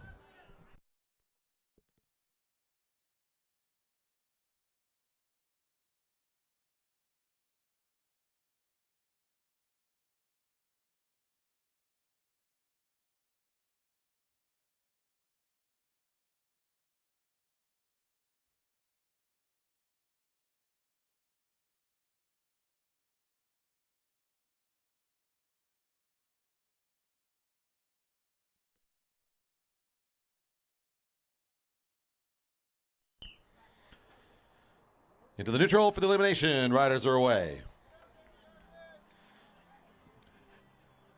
Race 3 of 4 for the IO. Our 2nd of 4 categories here for our kickoff event, the Open Women.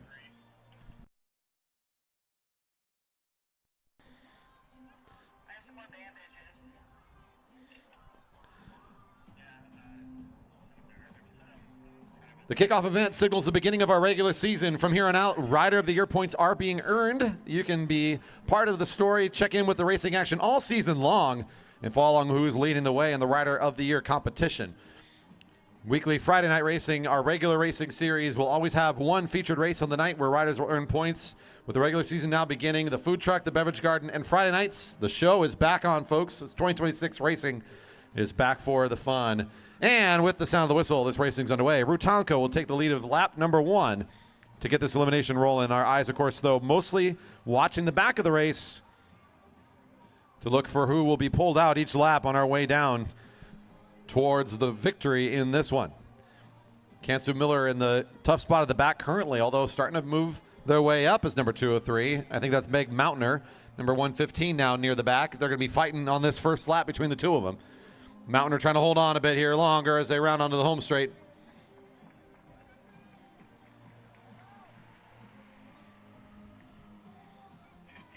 .115 is Meg Mountainer. Kansu Miller's got to get herself onto that wheel just a little bit closer maybe to benefit from the slipstream, as she's got a little bit of a gap here between her and the rest of the field.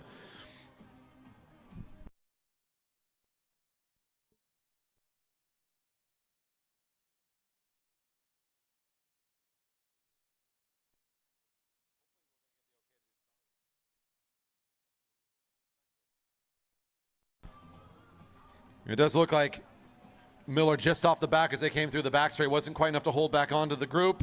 It'll be number 203, Kansu Miller for Spokeswomen Cycling Team.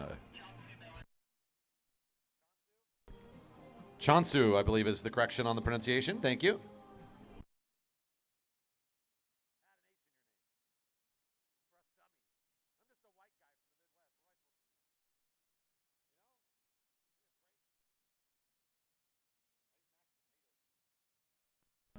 Like a main course. And another just off the back here before we get to the line. This time it'll be 201. Hazel Baker gets the call.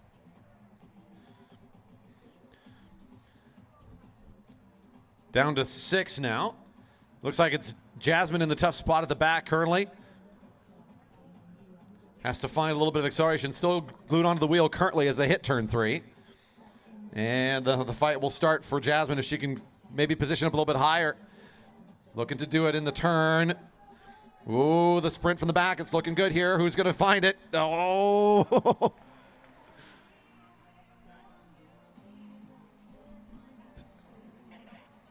.104 is Westover. 04, Westover.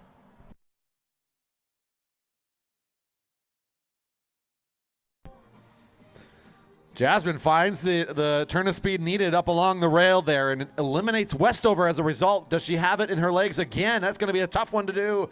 One more time, she's trying to get this thing up and under her power around the corner. No. Negatory. 112 this time. Jasmine racing for the colors of Shogun of Seattle.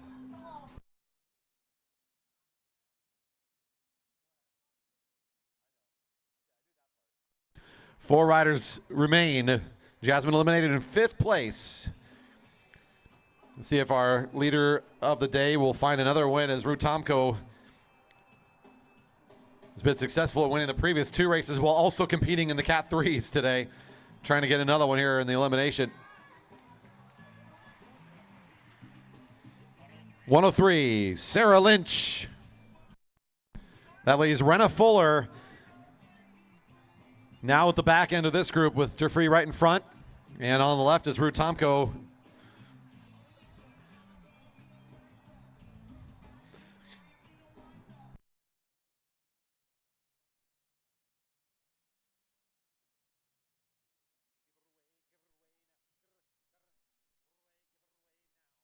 One to go. Final elimination here before the race is concluded.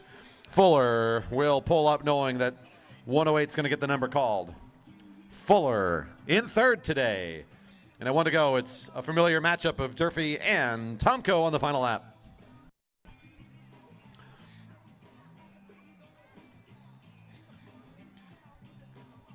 It's Ruth Tomko, the junior, with some aspirations once again for nationals, world level competition class athlete, right next to one of our not only great racers in the area, but also one of our officials who helped put together our new scoring system on the back end of things. So Neve, getting our thanks not for only a great race here today in 2nd, but also for all her hard work here and in between all of the racing we do here supporting our community. 2nd today in the elimination behind the speedster Ruth Tomko with another victory here. Riders will exit. We're just about set for our next category. Once again, we'll call up your top 5. Stand by for the Omnium standings to call up in order for the elimination.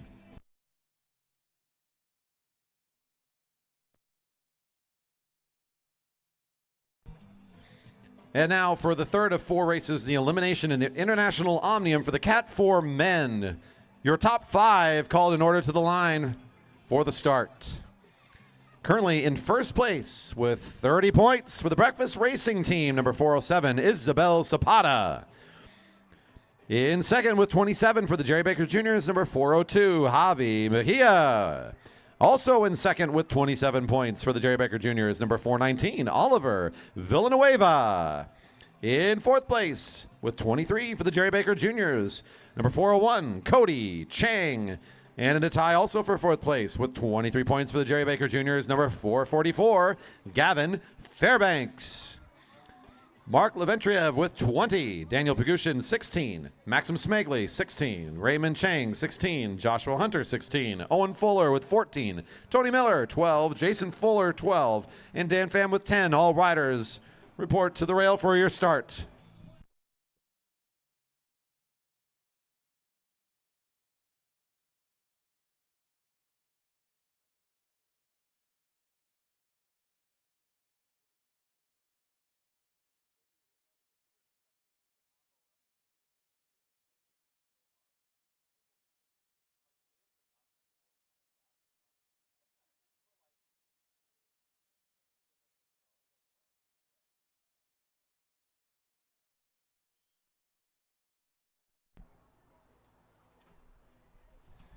And riders away for the neutral and the elimination for this is the Cat 4 men. Their third of 4 races. On deck, the Cat 3s, also for their elimination before we get to the conclusionary points races. The final stage of the International Omnium up next for all categories.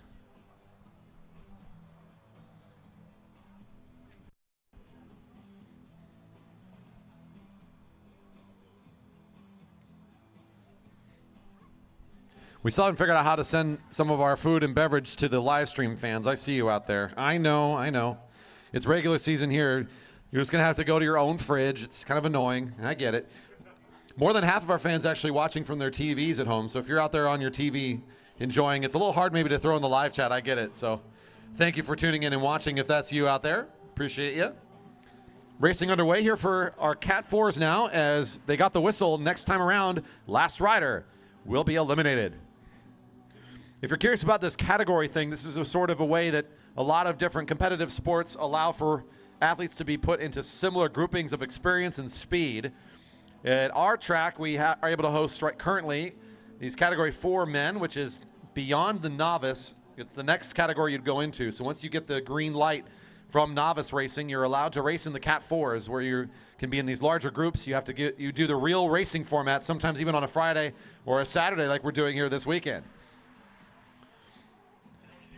The call, this is 4:05. 4:05 on the very first lap will be 4:05. Raymond Chang.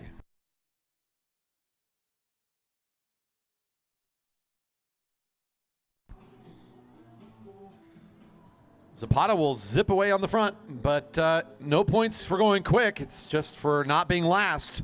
But that's all right. Effort from the front can still pay off in the elimination.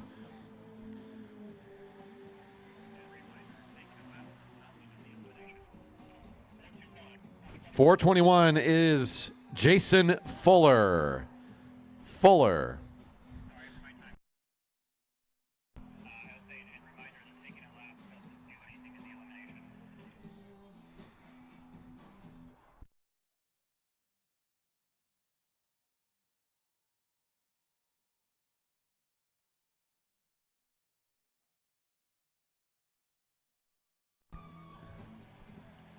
And already looking down at the legs saying, I think I know what's happening here. 411 is Dan Pham.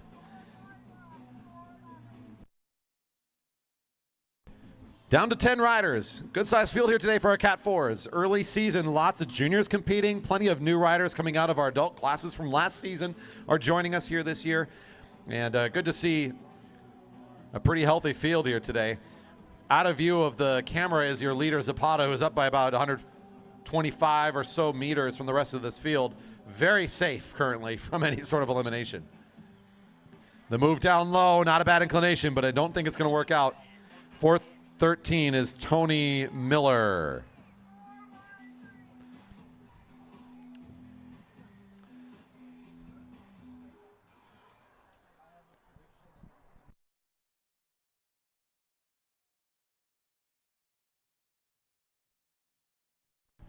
So Zapata well away in the clear. A couple of red helmets at the back end having to move things around here. Uh-oh, might be down low to one of the juniors. That's 444, Gavin Fairbanks. At the back of the field there as the rest of the juniors swooped over the top. He had nowhere to go. Out in 9th overall for the elimination. That's where we are currently. 8 riders remain.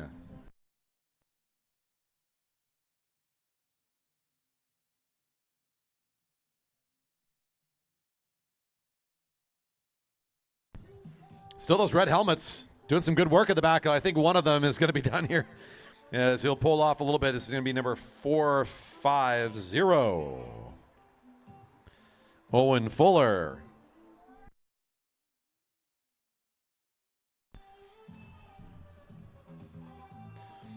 Seven remain. Crossing the finish line just about now is Zapata. Again, about 150 meters advantage to the rest of this field. Cody at the front of the field, the rider with the black helmet. And rounding the corner is still the red helmet of one of our juniors. 404, letting out a little bit of frustration there. Maxim, dang it, got caught at the line. 404. His teammate Joshua Hunter is the rider with the red helmet, but also pulling up is Hunter.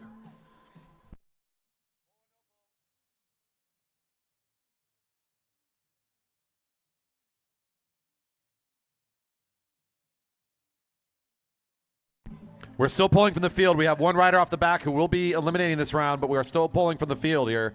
So riders are in a sprint for their position. 419. 419. That is Villanueva. Also eliminated this lap will be 406. Hunter.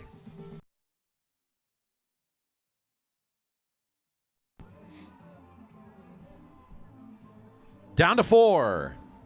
It'll be Villanueva in what I believe would be 6th place because we still have Zapata off in front of this group of 4. So I actually was one position ahead of myself. I kind of forget we had a lead rider add 1 to some of those previous positions I had announced. Whoa, big move from Mark there. 401 is Cody Chang. I think one rider might have thought it was him and backed off the group. You got to wait for the call. You never know. It was 403 that kind of went off the pedals there a little bit as Pagushin's lost a lot of ground, and that's going to just cause him to get eliminated here almost by default as he can't quite find the acceleration needed.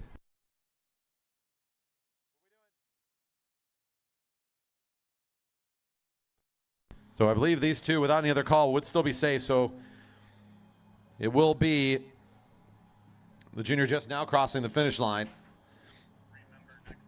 403. At turn 2 is the race between the riders that are currently facing off for 3rd and 2nd place. Leventriev in the green. Mejia in the black right behind him. Fight for this elimination. Mejia rounding the corner against Leventriev. Whoa, it'll be right on the above the red line, it looks like. 410 does get the elimination call. That's Leventriev eliminated in 3rd. And Zapata waiting up for Mejia here a little bit to get the two to ride for this final lap. It's going to be Zapata versus Mejia. Zapata's been out in front of this race and is finally joined by Mejia, who's kind of bringing this race around the corner. Kind of giving the junior a chance here, but Zapata gets up and out of the saddle, doesn't let anything get too crazy. Breakfast Racing Team. Ready to, I mean, I don't have any control over this, but looking category upgrade ready. Riders will exit on the back straight. Stand by for Cat 3s to be called up in omnium order for the elimination start.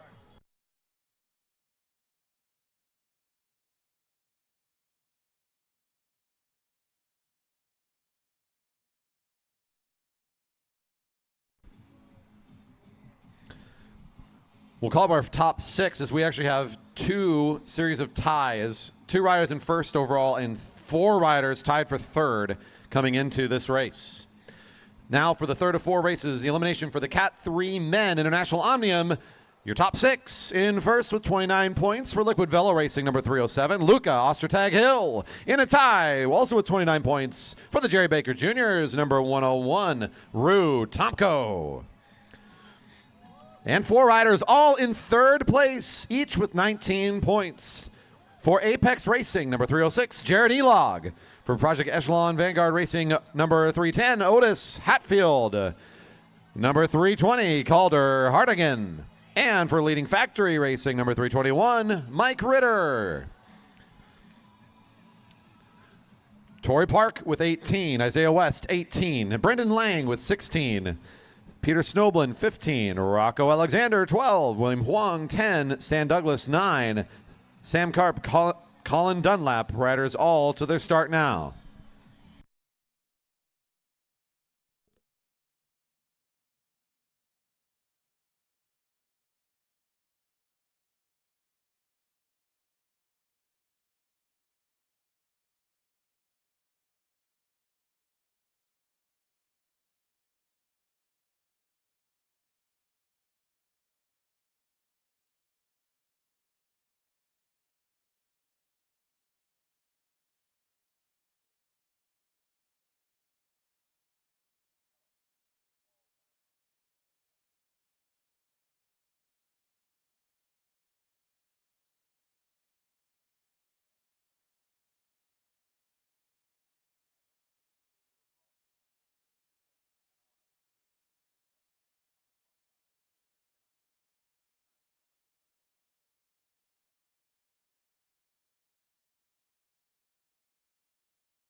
Riders away for the neutral on our last elimination of the event today. After this, we begin the final race for each of the categories, the points race. Riders will take all the success that they've earned up to that point, however many points they start with after this elimination. That's how they'll begin the points race before they'll even add on more during the points race. And that'll be coming up next. On the opposite side from us now, this is the Cat 3 Men getting all ready to go.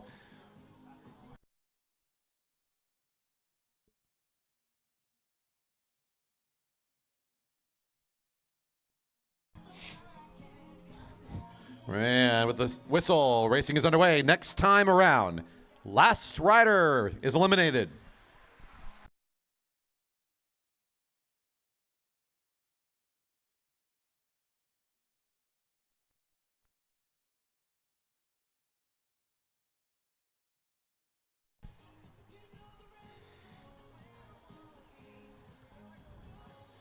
Looks to be Rocco Alexander leading the lap currently down the sprinter's lane. But it might be Cascade Bicycle Club in a tough spot here, trying to go all the way down to the sprinter's lane. Stan Douglas might be safe down there. Might not be. 316. Stan Douglas.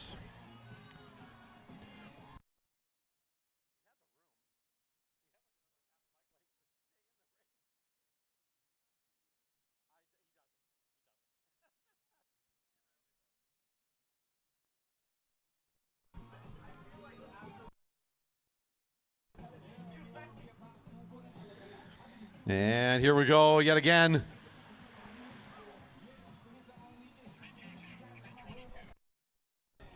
.322. Lang, Brendan Lang.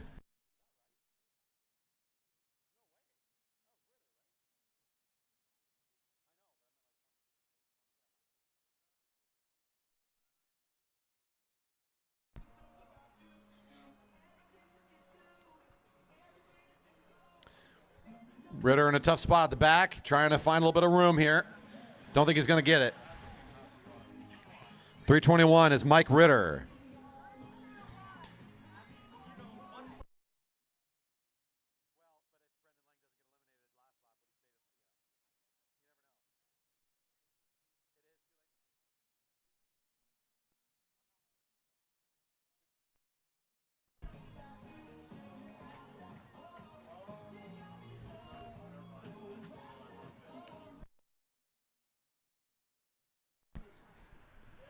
Good acceleration along the rail.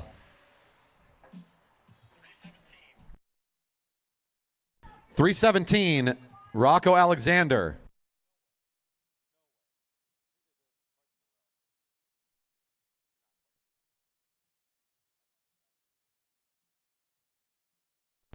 And continuing to our way here on the elimination, that's looks to be under 10 riders left.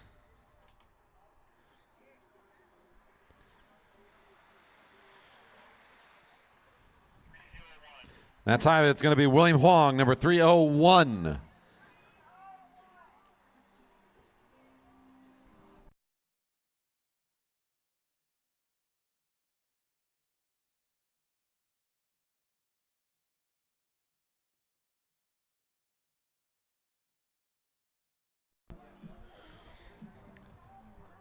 Above the blue line, again, a lot of motion here. It's actually pretty tight. Not a lot of room to reposition in the middle of the field. It's going to be right down the middle, one of those two riders. I think 101 already knows that their number is going to get called. Tomko. Could not quite find the lane to stay alive. One more lap. 7 riders remain. One of your riders up near the top of this Omnium competition coming into this race is Elog. He's at the back of this field in a really good position to stay in. He just has to reposition right now, which is what he'll do for Apex Racing up above the blue line. And it's going to leave Hatfield in a tough spot. 310 is Hatfield. Hatfield. You'll see Elog do the same thing again. He's going to be really comfortable in that position. He's got on that teal jersey with the white helmet. And has plenty of room to maneuver. Just has to come around the top here at the last minute. Rest kind of behind the other riders and then reposition. Look out for Snowblin to be in a tough spot. The rider below the blue line in that second lineup there behind the leaders. That's exactly what I saw back there in the corner. Just no one else behind him in a tough spot. It'll be 379, Snowblin.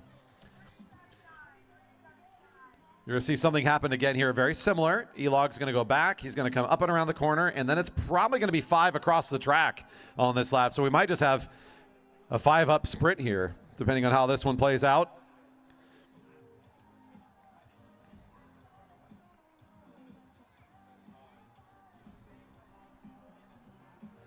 And here we go. There's that 5-up sprint. Look for the sprinter's lane to have the toughest go of it. It will go down to the sprinter's lane this time. 155 is Torrey Park. A couple of the Liquid Velo riders in there. In fact, one getting the call is Isaiah West, who's got that position near the front and is just kind of watching over his shoulder. The leader and one of the leaders in the Omnium coming into this, Luca Ostertag-Hill, still in the race. Jared Elog at the back of this group doing a really good job of playing the devil on the back end of this field. Can he do it again? Looks like he should be able to. This is going to put one of the Liquid Velo riders out of the race. There's Isaiah West, 312, out in 4th in the elimination. Racing a good one here now into the top 3 we go. Your leader coming into it, Ostertag-Hill at the front.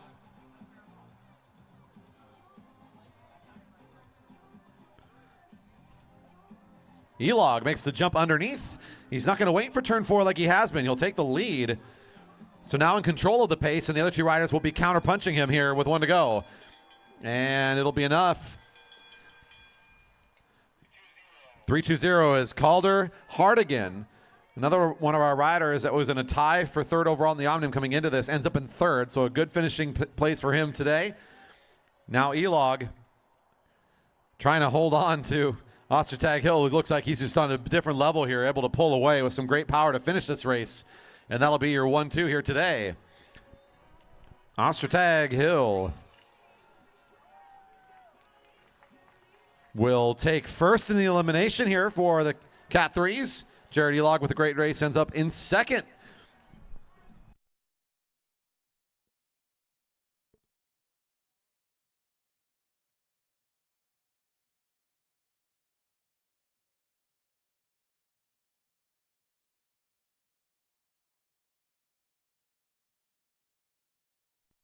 Stand by for call-ups for our groups here. Once again, we will go by Omnium order. I'll get through at least the top 5, and we'll continue on the rest so everybody knows what their starting points are before the race begins.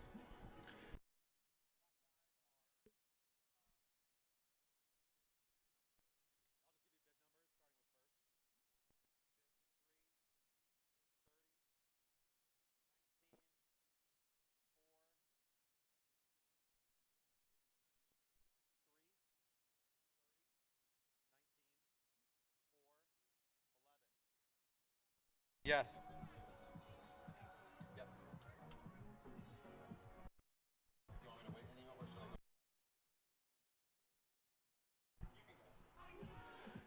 Now, for the conclusion of today's International Omnium, we have points races for each of our fields. Up first is the Cat 1-2 men.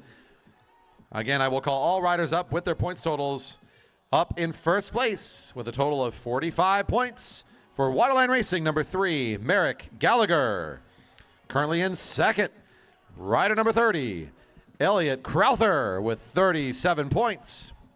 In 3 riders, all with 33 points apiece, are tied for third coming into this race. For Coalition Cycling, number 19, Josh Sherfy.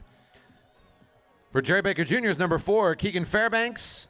And for Dyna Racing, number 11, Nolan Adams. Tyson Danielson with 30.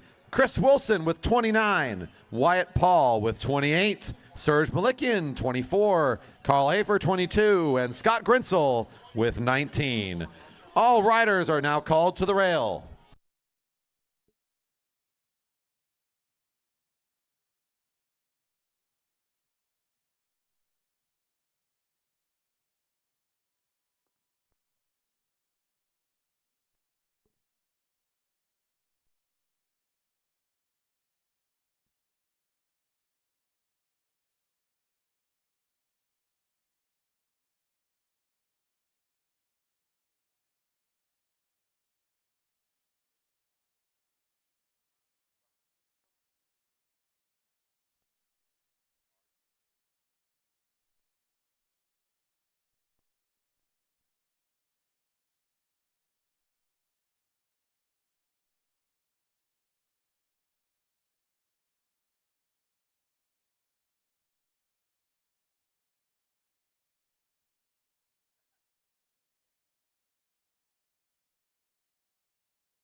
All right, we get to go 45 times around our 400-meter track today for this one. Plenty of opportunities to keep sprinting for points. The leader of the race already is number 3, Merrick Gallagher with 45 before the race even begins. Every time you hear the bell, riders will have an opportunity to pick up more points. The points go this way. First rider across the line gets 5, second rider for 3 points, third rider for 2, and the fourth rider gets 1. 5, 3, 2, and 1 every sprint lap. Lapping the field earns you 20. Getting lapped by the field loses you 20. The rider at the end with the most number of points will be your victor in the overall Omnium today. The entire race all comes down to the conclusion here during this points race, and it's a big one. 45 laps to go. A 9x5 underway.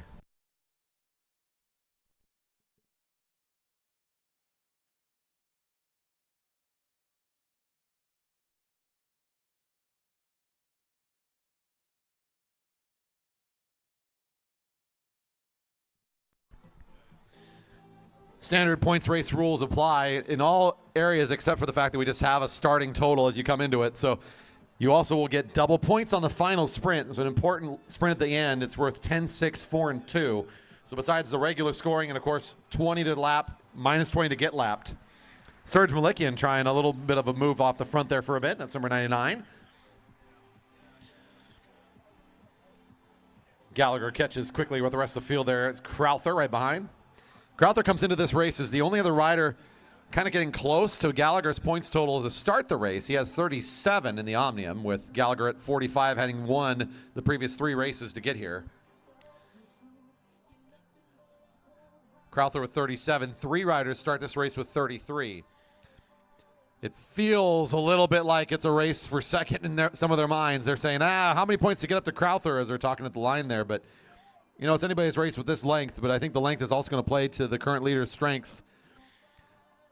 He comes in with really great fitness, really good endurance. Long distance not at all going to be a problem for Gallagher. So the question is how are they going to find a way to kind of take away at this lead he's already built, or are they going to be able to do so at all? Malikian takes over the front now after the acceleration. At 42 to go, they will get their next bell next time around. There's Tyson Danielson, number 10, also taking charge of the group.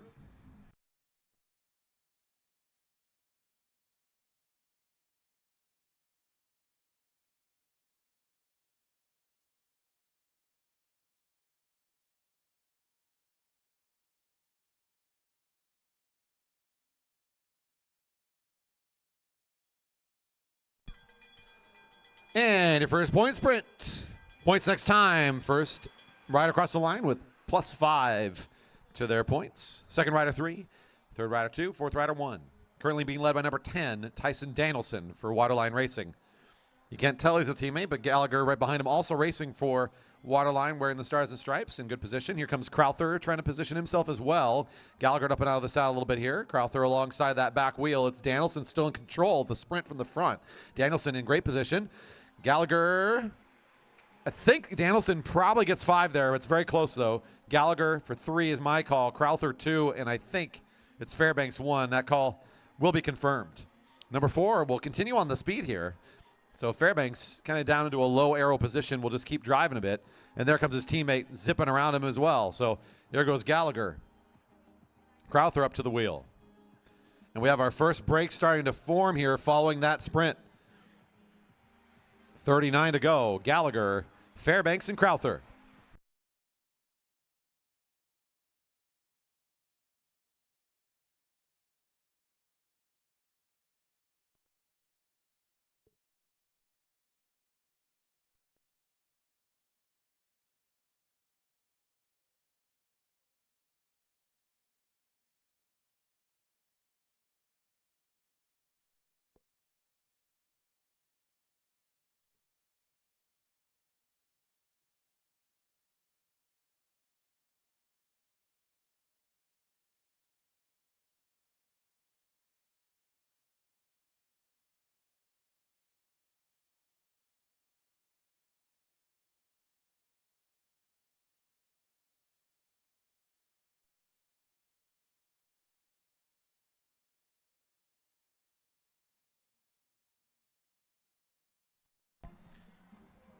It was confirmed as Gallagher winning the first sprint for 5 more points. Danielson in second for 3. Crowther third across the line for 2. And it was Keegan Fairbanks, number 4, picking up 1 point.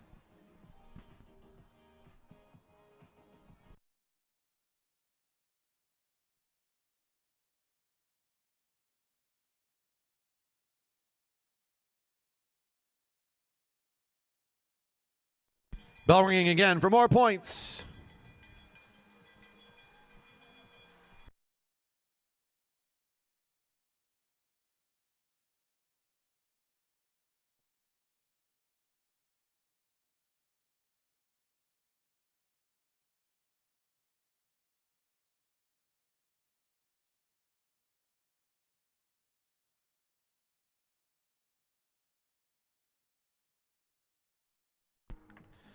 Your current race leader is still Gallagher with 48 points. Here comes a sprint for Fairbanks now, picking up 5 on that sprint. That's Chris Wilson for 3. Sherfy for 2, and I think Malikian for 1, the unofficial order on that sprint. This break.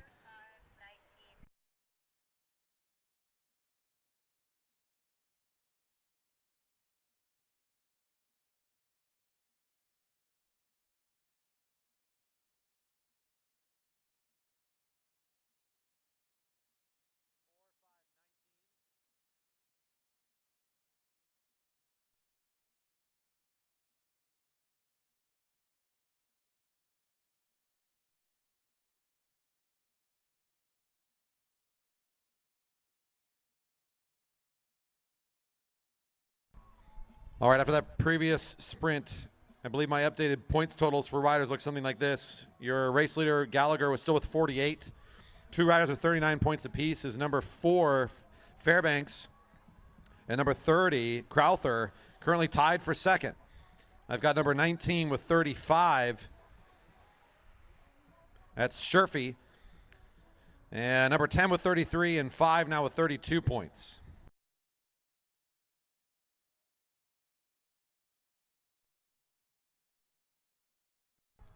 That last sprint was Fairbanks picking up the 5 points. Number 5 was Chris Wilson for 3. Number 19, Sherfy picked up 2. And number 99, Serge Malikian for a single point there. That brings up Malikian's points total to 25 after the one's point there. Riders saw 32 to go. We have 2 groups on the track. One group of 6 is the front and the main field. And then we have this chase of 5, which is well organized now. It looks like they're closing down the distance. It includes in there the leader of the race in points is Gallagher, who will finish the catch. He's looking for a lane to take over the front maybe. And that's what he'll do. He'll come over the top of Malikian and now launch one here with 31 to go. Number 3 at the front. Crowther trying to follow. He'll head out in front as well. There's Malikian looking around to see if he has any help. It'll just be him now in the chase with, looks like the rider behind him is Waterline Racing Wyatt Paul. There comes Fairbanks, who's been doing pretty good here in the early points. It should go Gallagher for 5, Crowther for 3. The sprint for 2 and 1 is pretty close here, though. Wyatt Paul's like, dang it. He gets me here again. 2 for Fairbanks, 1 for Paul.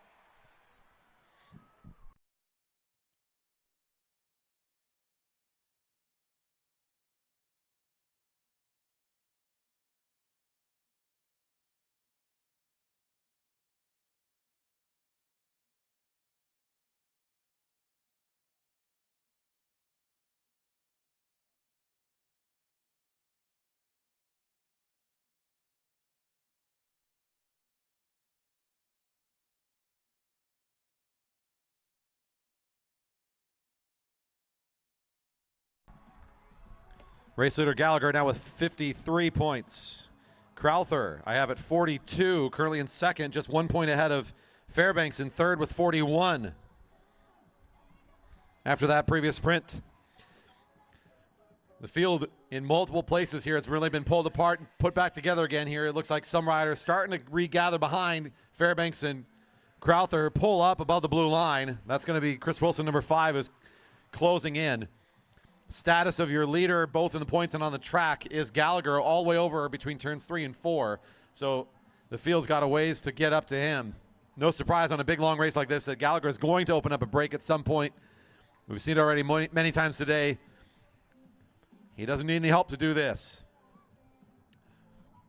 Wilson on the front for the field now. Quick rotations as Crowther doesn't want to do too much pulling at the moment. 27 to go. Number 4, Fairbanks, is currently in third in this race. He's looking at where number 30 is. He sees he's looking a little tired. He decides he's going to get aggressive here on the front. So there goes Fairbanks trying to pull away. The bell's ringing for Gallagher, who crosses the finish line just now. Still watching as no one's going out to really chase too hard on Fairbanks. We do see, though, here comes Hafer in the pink and the light blue of Crowther. Bell's ringing for points. Smart move here from Fairbanks to try to go when it looked like Crowther was hurting a little bit. He wants to try to keep this race close for the top 2 positions here, as it looks like it's going to be Gallagher's race to lose. 25 to go as Gallagher picks up 5 more. Still watching here is Crowther on the wheel of the rider in pink. That's Carl Hafer. Looks like he's kind of coming out of the sprinter's lane, so Crowther will take over. That's 3 points for Fairbanks. He should find himself now in a tie with Crowther, who picks up 2 in this sprint. 1 point for Hafer, and the rest of the field will not be getting any points here. They see 25 to go. As the field leaves the home straight, Gallagher was already on the same straight with him. You can see him just now entering turn 1. So he's very close to catching up onto the back end of this field and still looking pretty smooth.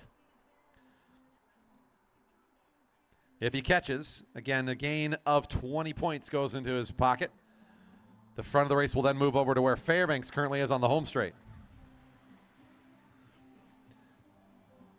Field seeing 24 to go. Leader will see 23 just behind him. You can see again the field not disorganized. There's a good pace line here. There's good tempo from the group. That's how Chris Wilson that actually picks things back up again for the crowd. Sherfy in there. There's Malikian in third position. Trying to get back up to this chase group. Let's see where our chasers are. This is the race for what would be second and third place currently between Crowther and Fairbanks. They're in a tie in the points after the previous sprint is what I have on my count. Seeing 23 to go.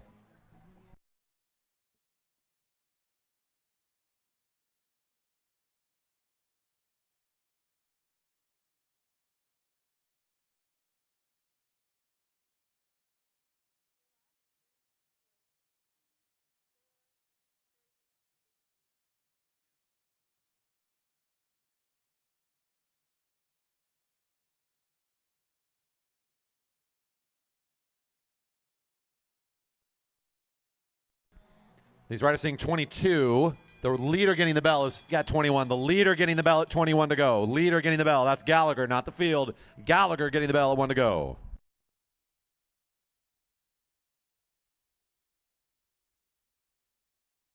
Again, we have a tie right now for second between Fairbanks and Crowther, both at 44 apiece.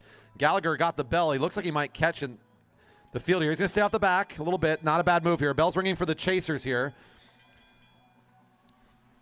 And I think he's going to try and find the 5 and then maybe catch shortly after. So he's just off the back, cross the line, then he can finish the catch. +5 for Gallagher. And a catch for Gallagher. So +1 on the laps means he gets 20 points. That's how that's scored in the scorebook. The next riders on the track we're going to watch over here in turn 3. Currently being led by Hafer. Now the big jump from Fairbanks. This is to get 3 points here on this current sprint. 3 points for Fairbanks. 2 points for Crowther and 1 point for Hafer. 19 to go. And guess who's right back up here again? Yeah, that's number 3. Cruising.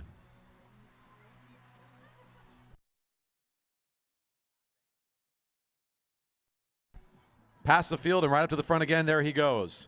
He's already at +20. So his points totals right now, I have him with, I think, is 83 points after the gain of 20.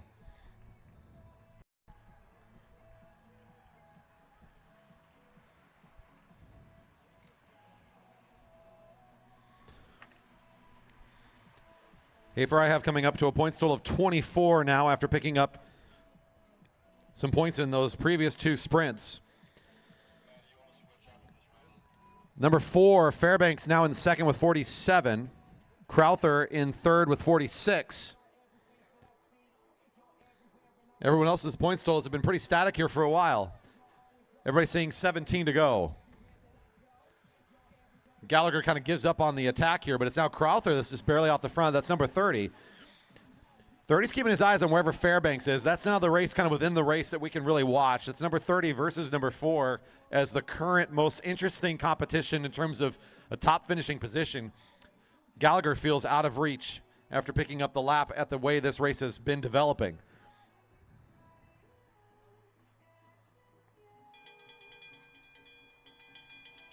Bell's ringing for points on this lap with Crowther already off the front. Here goes Gallagher again. He was resetting his legs a little bit, so number 3 will go. No move from the field yet.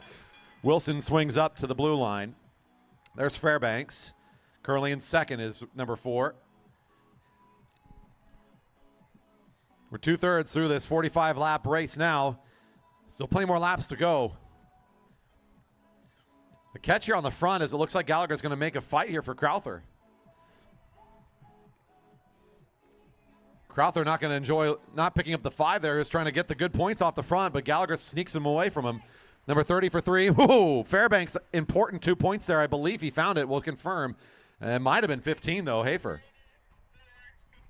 It will go the way of Fairbanks for 2 in that sprint. Number 15 picks up 1.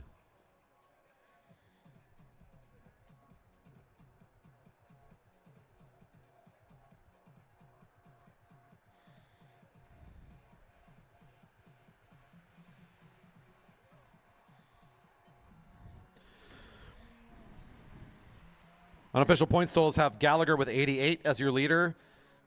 Crowther and Fairbanks both with 49 and a tie for second. The race continues here. 14 to go is what our riders saw last. The field has 3 riders just off the front. That's the combination of Grinsell, Wilson, and Danielson. The breakaway group is going to be Crowther and Gallagher now working together at 13 to go.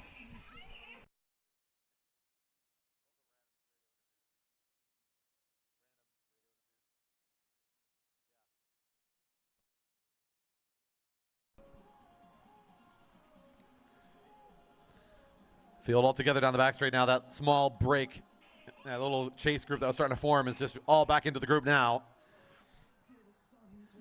About 100 meters back, maybe a little bit less from the breakaway too. At 12 to go, they're on the same straight, so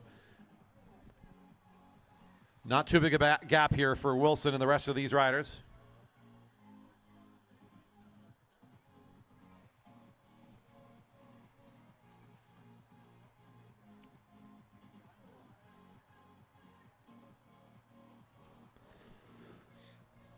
Malikian underneath the field will try to take over, positioning himself. There is points available from the field, so he wants to get in a good spot. The bell's ringing for the leaders, who are still pretty far up on the rest of these riders and aren't really going to figure into what this field is going to be doing right now. They are racing for 2 and 1 at this stage. Malikian backs off as the field responded too quickly. Couldn't quite get into position he was hoping for. Number 10 on the lead is Tyson Danielson. Let's check in the leaders and see if there's any contest between these two. They might just roll it in. Gallagher not really feeling like he's being threatened too much, but Crowther wants to get as many points as he can against second. He will jump it for 5. Back to the field we go. Out around the corner, Danielson on the front. Looking over his shoulder, it'll be Danielson and Hafer going 2 and 1. So interestingly, though, Crowther does jump against Gallagher to pick up the 5 that he was looking for. That's bad news for Fairbanks.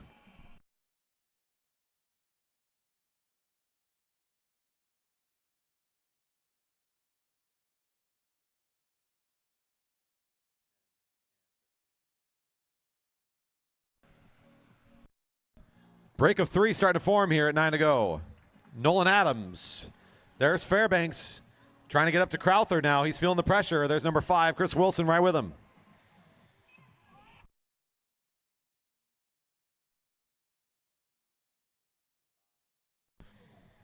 Danielson brings his points totals up to 35, which I believe puts him into a tie for 4th place.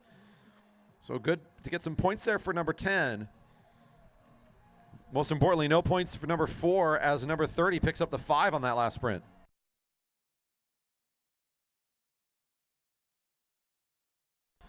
I have Gallagher with 91, Crowther with 54, Fairbanks with 49 as your current top 3. Then we got both Danielson and Sherfy with 35 apiece.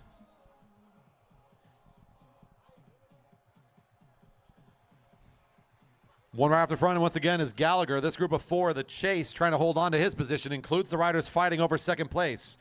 Crowther and Fairbanks right in the middle of Adams and Wilson. Number 4, number 30 have been in this back and forth battle. Wilson in the midst of this trying to get in a position to get some points for himself, as is Adams. Fairbanks lost out a little bit there on a move as Crowther sensed the pressure. He knew he had to get out in front of the group. He got there, picked up some big points. He was with the break with Gallagher, benefited from that position. And recognizing the threat is, I think, what kind of initiated Fairbanks to respond, kind of got this break going, this chase of 3 together. At 6 to go. Riders kind of look at each other. The race within the race again. between number 4 and 30, kind of driving this group of current group of 4, pardon me, down the back straight. The field also getting the bell, but they will not be eligible for points on this lap. Gallagher crosses the line now for 5.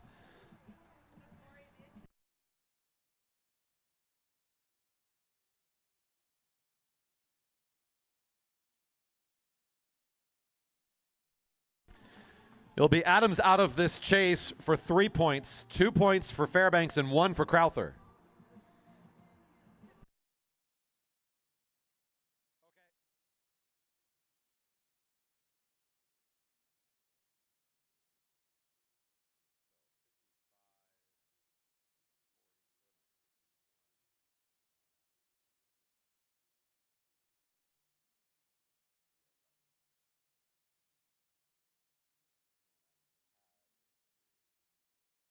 That brings Nolan Adams' points totals from 33 up to 36, now jumping up over Sherfy and Danielson with that 1 sprint.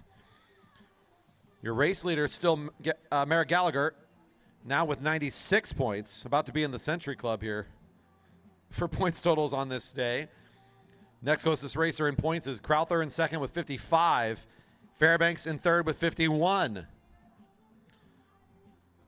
Incredibly long race here today for our kickoff event.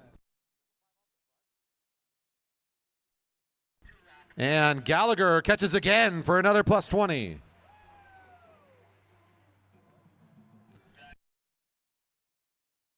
Lead in the race is actually over in turn 3 right now. Let's go make sure we know the lay of the land here real quick. Turn 3 has got the leader on the race because now that Gallagher caught on the back, he's the new front and will be getting the bell. So this is a great move for Wilson, who might just benefit with a big 10 points here. Gallagher catching at a very opportune point for Fountain Cycling. Back to the field, we'll watch them develop here. Bell's ringing for everybody. This is the final lap. Danielson leading the charge. Sherfy in position. He needs points here. Gallagher doesn't need any points. But he's in position anyways. That's Gallagher, number 3, in third wheel spot. Right behind him is Hafer, and there comes Malikian. And Fairbanks had to maneuver around the field just to try to get up to the front. He's trying to get something here. Maybe claw his way back into second place, but he's too far back. Crowthers doesn't even show up for this sprint. Fairbanks is left out of this fun. Here comes the leader on the lap. It's going to be Chris Wilson for 10, taking the bow. And Gallagher, just because, why not? 6 more for your champ here today. Tyson Danielson for 4, and I think it's Sherfy for an important 2 points there.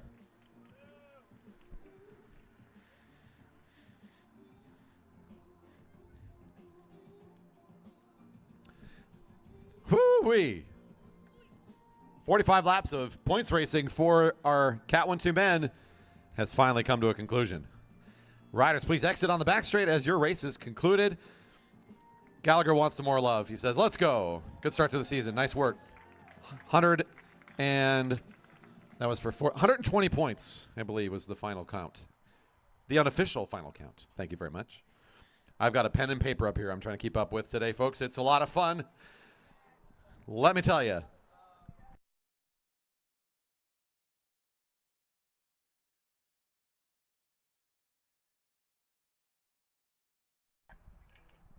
Six by 5 points race coming up. A 30-lap event for the Open Women. And their conclusion, stand by for call-ups in the Omnium order. 5 by 5, correction. 5 by 5 points race, 25-lap race.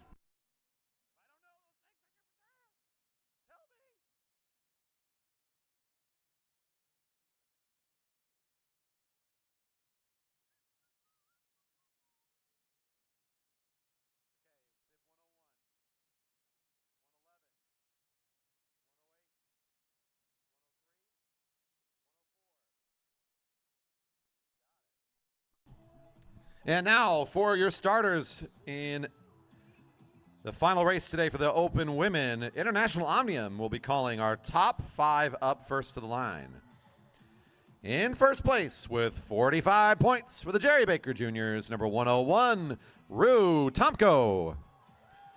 Currently in second with 42 points for Coalition Cycling, number 111, Neve Durfee. In third place with 37 points for the Jerry Baker Juniors, number 108, Renna Fuller. In a tie for fourth, 2 riders, both with 35 points apiece. Up first for Jerry Baker Juniors, rider number 103, Sarah Lynch. And also for the Jerry Baker Juniors, number 104, Charlotte Westover. Jasmine Chuang with 30 points. Hazel Baker, 28. Chansu Miller, 26. And Meg Mountainer, 25. All riders report to the rail for your start.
Currently in the neutral, our next race will start on turn 4 for all together for some points racing. It's a 5x5, 25 lap contest to sort out who the champion in the International Omnium will be today.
All right, we're setting up for our first of many point sprints here for our open women in this 5x5. The first bell is coming up the next time they come around the corner here.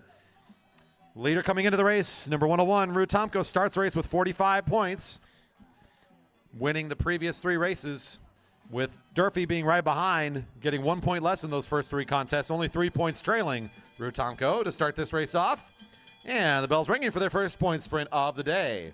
21 laps remaining. Durfee at the front.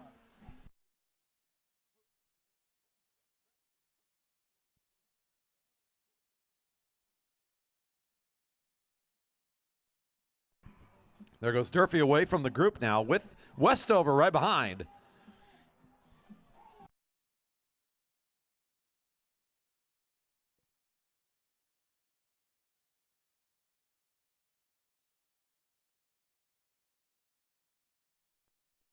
That'll bring up Durfee to 47 points after picking up the 5.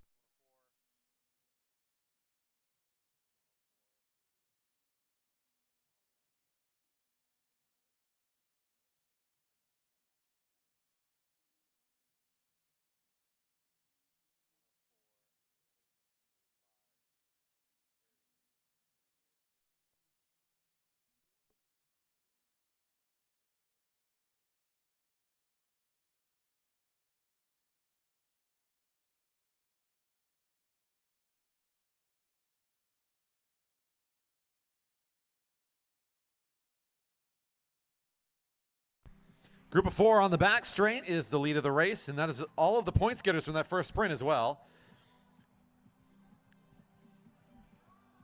Field losing some position here to this group as we go back and check in on what looks to be Jasmine at the front of the rest of the riders. Again, lost a little bit of position here to the leaders now, which I think from a scoring perspective will be considered our field just for simplicity. Fuller on the front, number 108. After the first sprint, I have 2 riders with 47 points apiece, is Durfee and Tomko at a tie. I also have number 104, Westover, with 38, now in a tie with Fuller. Number 108, both with 38 points. The unofficial points after 1 sprint.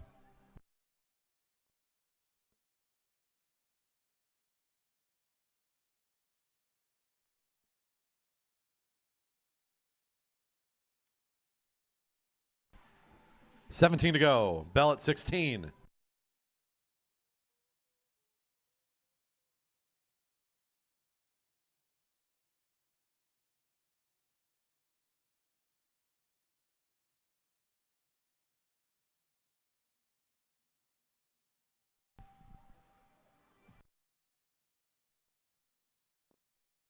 A little bit of rotation here, just everybody taking their turn at the front of this group of 4. From the position on the track, it's 2 groups of 4 essentially. Not much ground gained from the chasing riders. This is your leaders getting the bell and a little bit of help from the home crowd. 16 laps to go. Westover on the front, pulls out of the way for Neve, who now leads.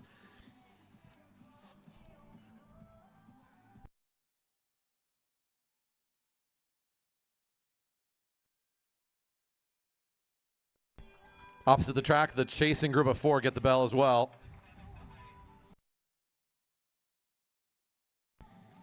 Field onto the front is the front of the race getting their points. It's going to be Tomko this time for 5, Durfee for 3. 2 points to Fuller and 1 for Westover.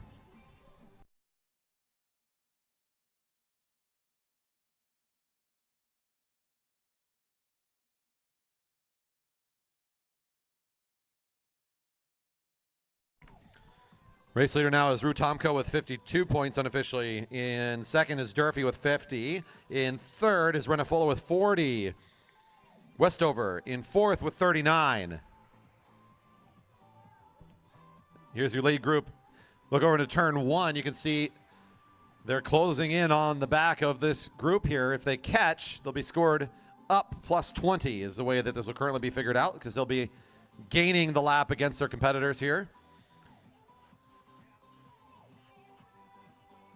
Although I believe the way we've been scoring it actually maybe miscommunicated that, because I believe they're considered the field, so I believe these riders are going down the lap as they're caught. My mistake.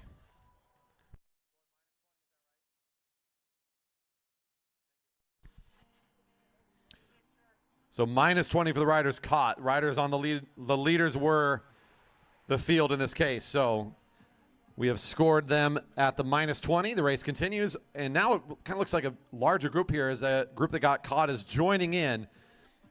Everybody eligible for points here in this group.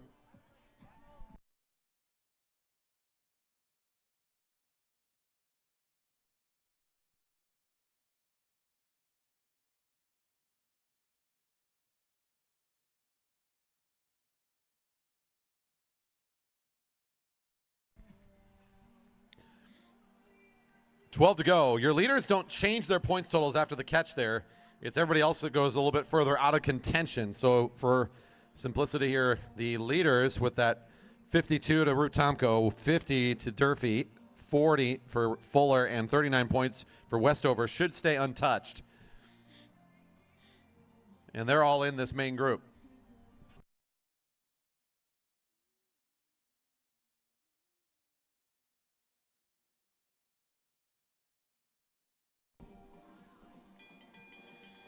Bells ringing for the field. 11 to go. 11 to go.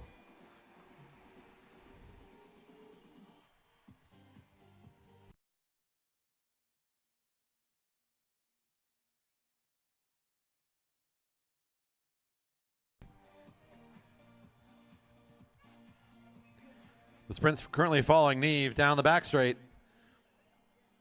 Tomko looks over the left shoulder, thinking about making a jump here. They all move down to the sprinter's lane, all behind the wheel of Durfee still as they roll into turn 4. Now Tomko out of the sprinter's lane. Durfee getting past here. Tomko for 5, Durfee 3, Renna Fuller 2, and Westover 1.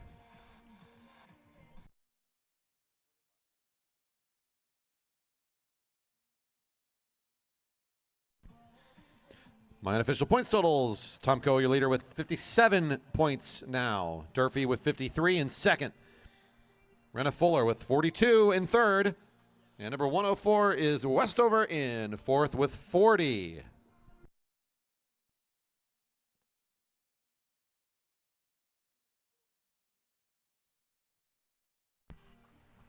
Nine to go. Number 103 is going to try a little dance on the pedal here in front of the field. Sarah Lynch putting in a nice effort here. Hazel Baker and the rest of the riders catching back on fairly quickly.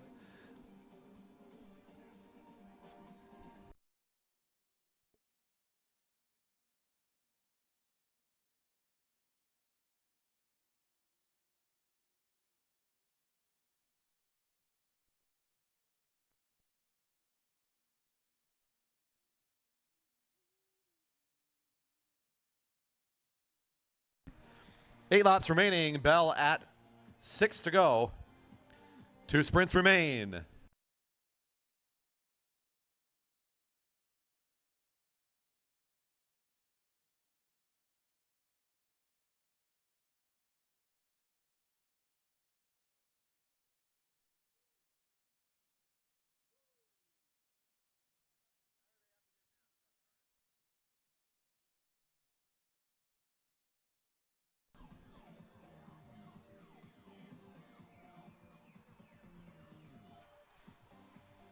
Field seeing 7 to go. And Mountner will be joining the field again here. 7 to go.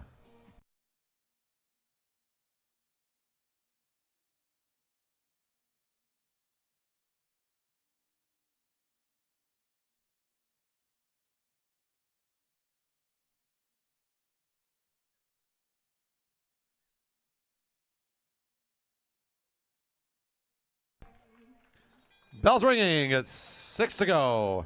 Oh, getting some applause there on the infield. Get a quick shot on that in the live stream. Oh, they might be already moving away. Darn. Give us a heads up on that next time. We can get them on, you know. We got cameras. Bell's ringing at 6 to go. Tomko on the lead of the lap. Durfee up above. And that looks to be Westover right behind.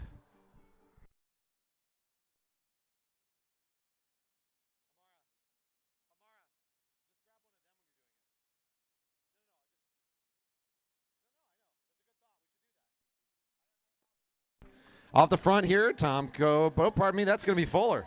Nice. Number 108, Fuller for 5. Westover for 3. Durfee for 2.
That last sprint, Lynch picking up a single point in the back end of that one with 111 right in front. That's going to be Neve picking up 2 points.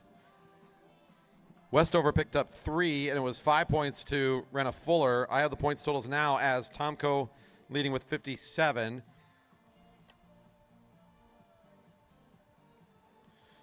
Durfee in second with 55. 47 points to Renna Fuller in third. Westover in fourth place with 43.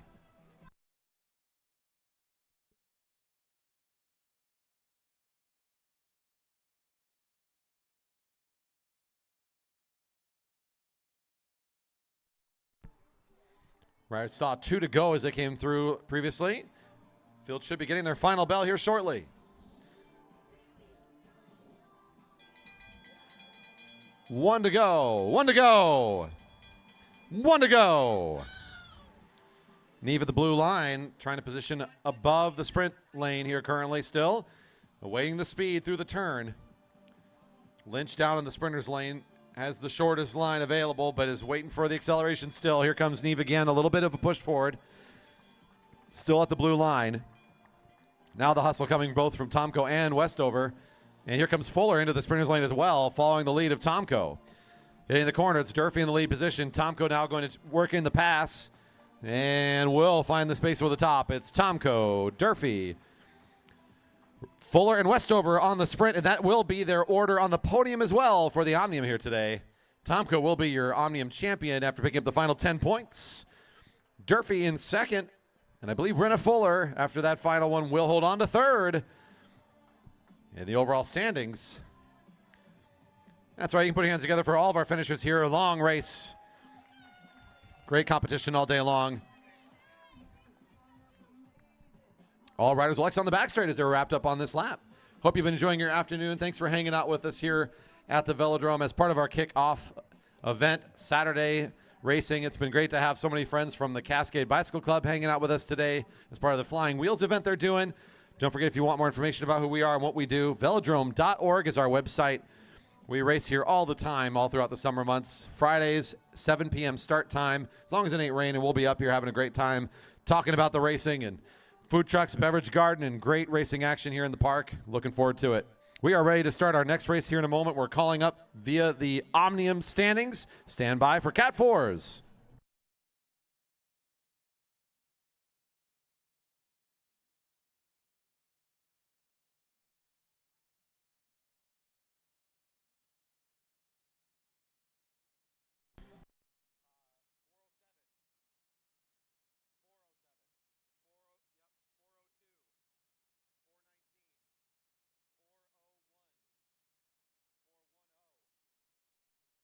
And now our final race for the Cat 4 men in the International Omnium, their 5x5 points race. We will call the top 5 in that order first to the rail.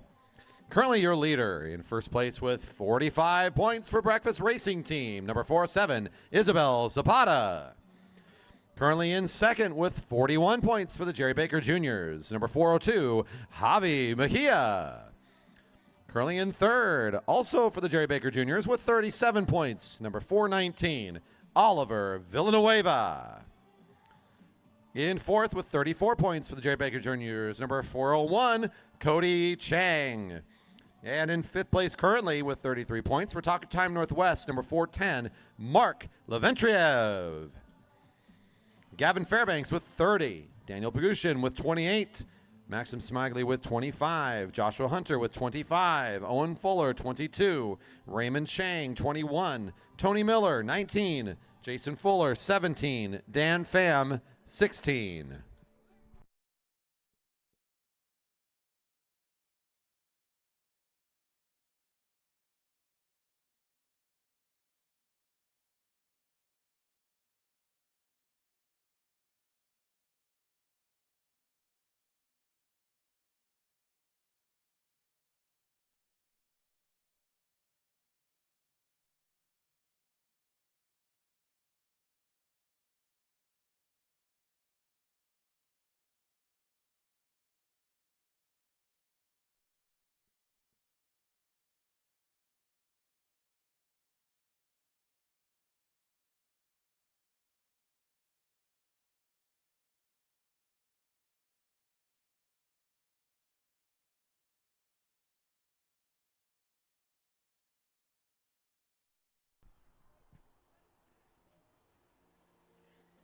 Whereas on the way for the neutral. 25 laps on the lap cards, 5x5. Same rules apply as the previous points races you've been watching. 2 races left here for our kickoff event weekend. Cat 4 is about ready to start. On deck, the Cat 3s, our final race of the program.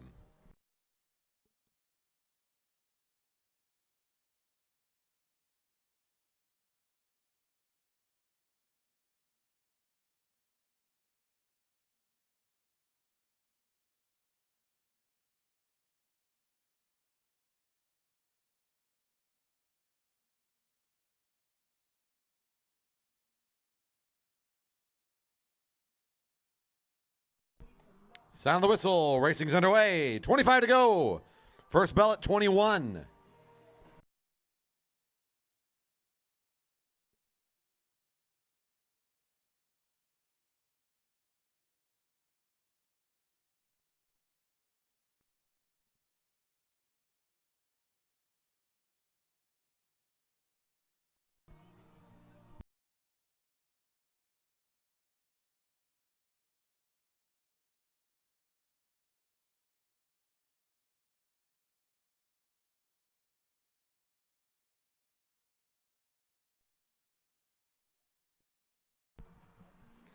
$24 to go, and here he goes. Zapata sending one forward here.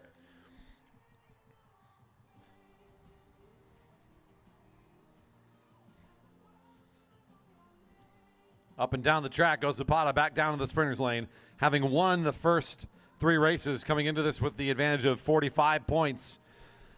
This is not a foregone conclusion. There's still lots of good racing here to do here today. It's a 4-point separation between Zapata and the next closest racer, Javi Mejia, back at 41 points. So the juniors, several of them actually, are all within striking distance. Villanueva at 37, Cody Chang, all junior riders out here today. There goes Tony Miller on the catch. This is the rider in red, zipping up to the leader. Back to the field, you can see Raymond in the purple with the orange helmet.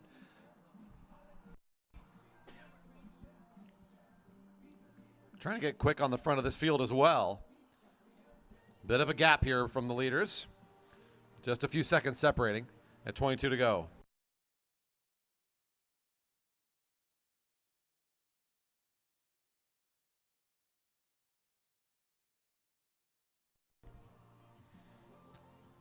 That was Gavin Fairbanks at the front of the field, now giving way to Villanueva. They're taking some quick rotations at the front.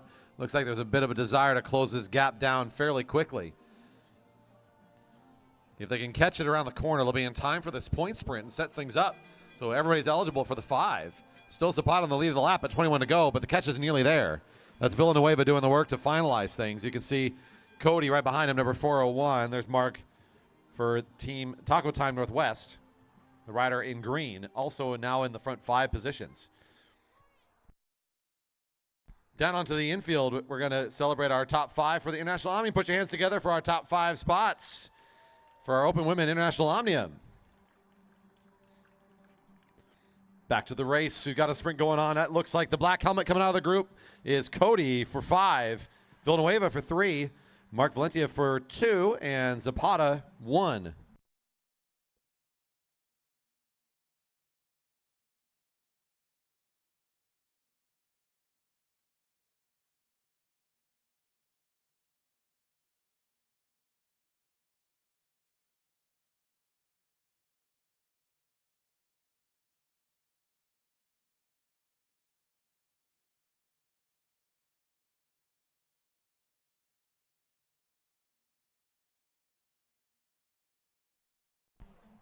New leader in the points. Not quite leader yet, but a change in the order after that sprint. Your leader still remains Zapata with 46 points. However, number 419 picking up some important points there. Oliver Villanueva jumps up into second now with 40, just 1 point ahead of Cody Chang with 39 after that big sprint. He moved up several positions. Also involved in that sprint was Mark Leventriev, now with 35 points. It's still Javi Mejia in second with 41, but he was not involved in that first sprint. Tricky for the rider currently in second is he's also not in this break of 4, so we'll see where that group is now. It's actually down the back straight, and you can see Javi putting in a big effort. Under the Stanley sign, the rider in the black helmet there, starting to pull away from this chase group. On the front is the rider currently in second in the Omnium. He's trying to get active here so this race doesn't get away from him.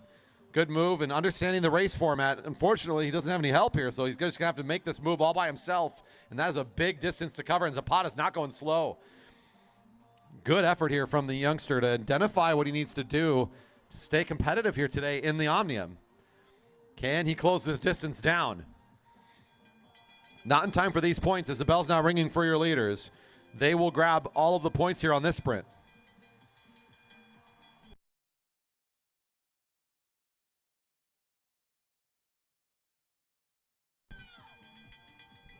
Coach encouraging number 402 to try to finish this bridge. It is a long one to cross, though. Digging deep here. He knows how important it is just to get in a position to start scoring more points. Back to the front of the race is Zapata holding on to things here. There comes Cody around the corner. Trying to put together a good sprint here against Zapata. Head-to-head to the line. Ooh, Zapata on the inside will get it. Chang for 3. Villanueva 2. Leventriev for 1.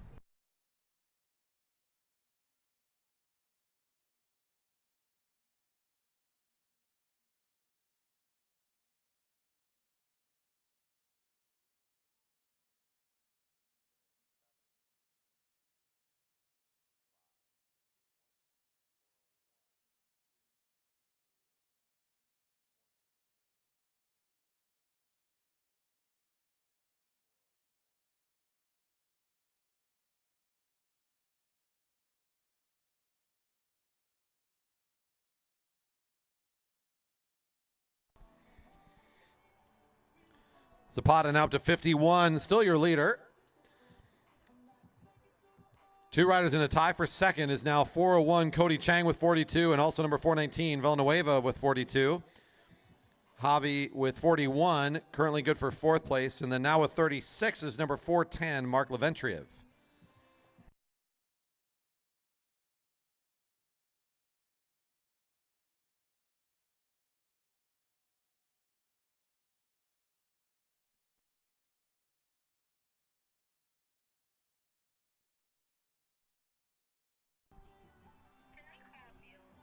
Your leaders, there's Zapata and Cody Chang on the track. That's also going to be 2 of your top 3 points holders currently on the leaderboard. Coming onto the home straight. The next closest group of riders are between turns 3 and 4. Now coming onto the home straight, that's going to be Mark Leventriev in the green. Right behind him is Villanueva of the Jerry Baker Juniors. Next up on the track is still Javi with this Herculean solo effort. He's coming on the home straight just now. Also still in the chase all by himself. Nobody to work with. Impressive work here for Javi today at 12 to go. We're going to see the leaders over in turn 3 start to pass a few riders. They're on their way back up to catching the largest group of riders on the track, which is this group of 3 on the home straight. So we'll see if they're able to get up there. Leaders getting the bell. Leaders getting the bell. 11 to go.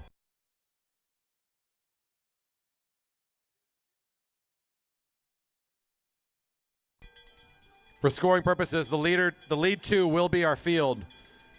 Lead 2 are the field. They are marking riders down as they catch them. The leaders are the field.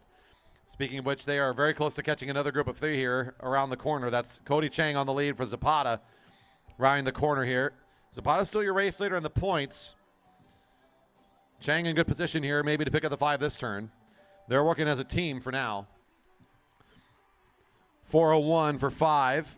407 for 3.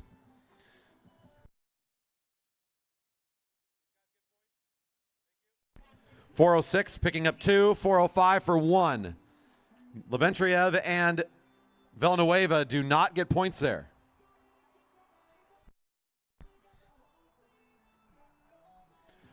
As groups are being caught by the leaders, they are not in no man's land at that point. They are eligible for points. They're just scored down. So Villanueva and Leventriev miss out on points that turn because of their position on the track.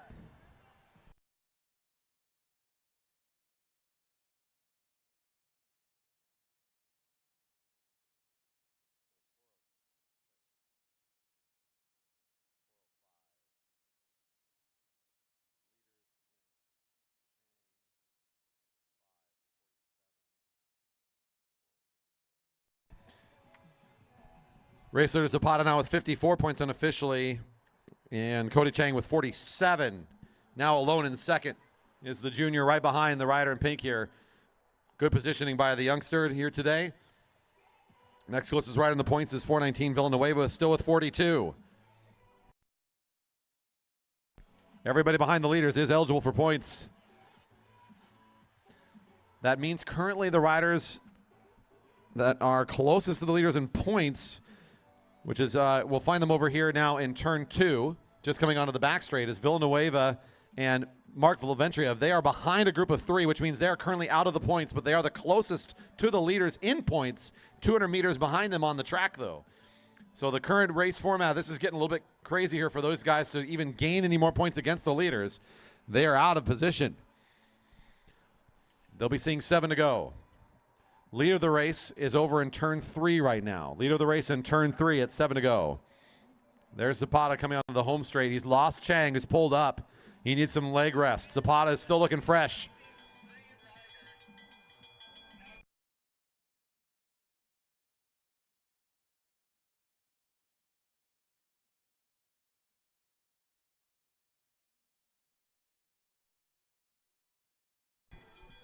Six to go.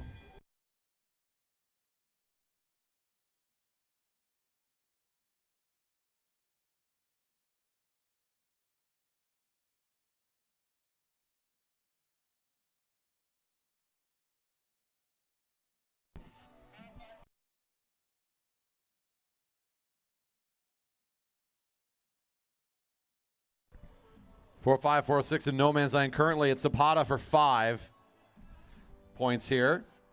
Next riders across the line. It'll be here between, looks like, Chang and I believe that's 403 on the inside. Pagushin.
Rider seeing 3 to go as they come through this lap. 3 to go. Racer on the home straight, seeing 2 to go. That's Zapata catching a couple more here. Zapata seeing 2 to go.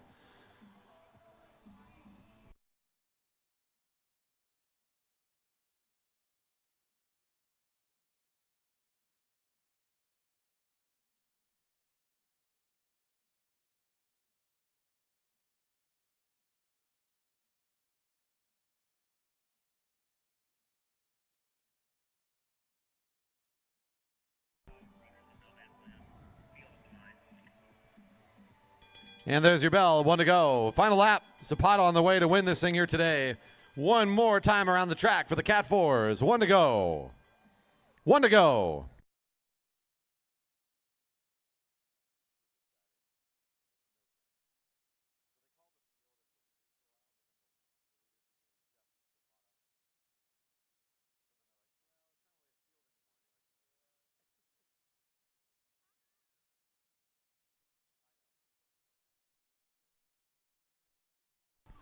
One to go, final lap. And here comes Zapata for the finish.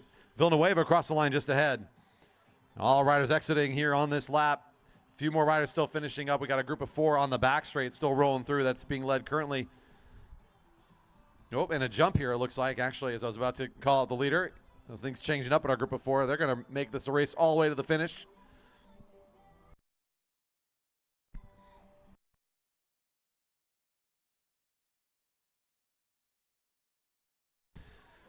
Fairbanks will take the final sprint out of this group of 4. Nice racing all the way to the finish, Cat 4s. Riders will exit on the back straight as your race is concluded.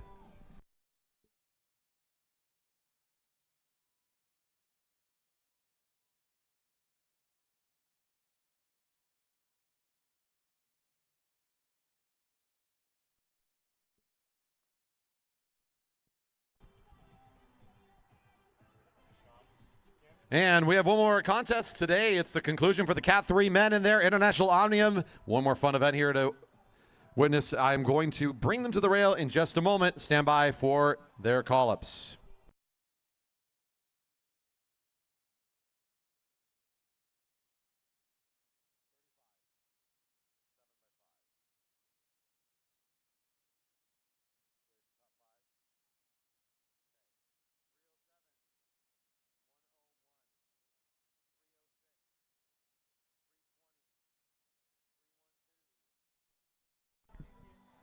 And now for our final race for the Cat 3 men, the International Omnium. Let's call our top 5 up for their start.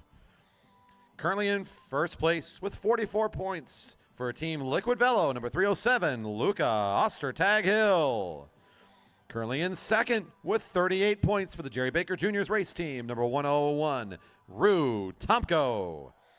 Currently in third with 33 points for Apex Racing, number 306, Jared Elog. In fourth with 32 points, number 320, Calder Hardigan.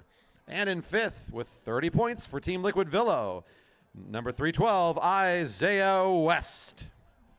Torrey Park with 29, Otis Hatfield 28, Mike Ritter 26, Peter Snoblin 25, Brandon Lang 22, Rocco Alexander 19, Willem Huang 18, Stan Douglas 14. All riders report to your start on the rail.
Riders are on their way. In the neutral for our final race of the day, it is a points race now for the Cat 3 men, the conclusion of their International Omnium.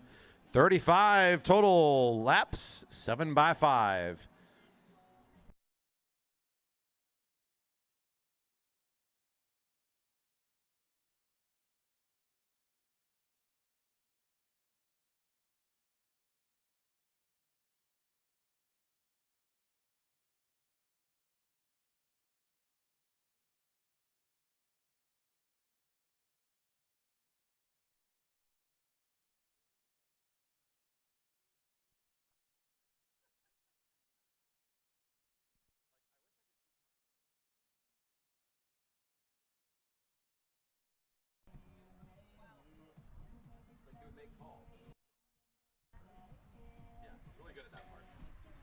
And racing underway, 35 to go.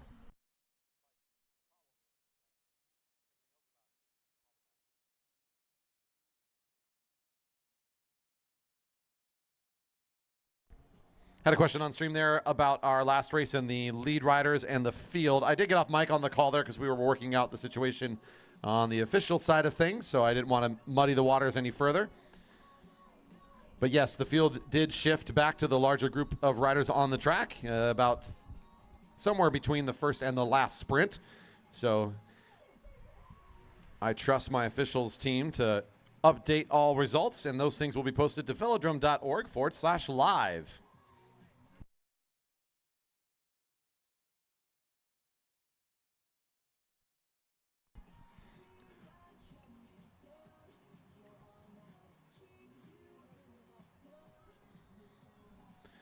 Currently our group all together here. Coming into this race, we have, again, our Omniums totals as announced as the riders were coming up to the start. With Ostertag Hill, number 307, the rider with the best points total to start the race. He's up near the front of this field, racing nice and high for us to be able to get a good look at him there near the rail. In the gray kit, number 307. Your current race leader moves all the way to the back of the field for this one. Still has another couple laps before this sprint is underway.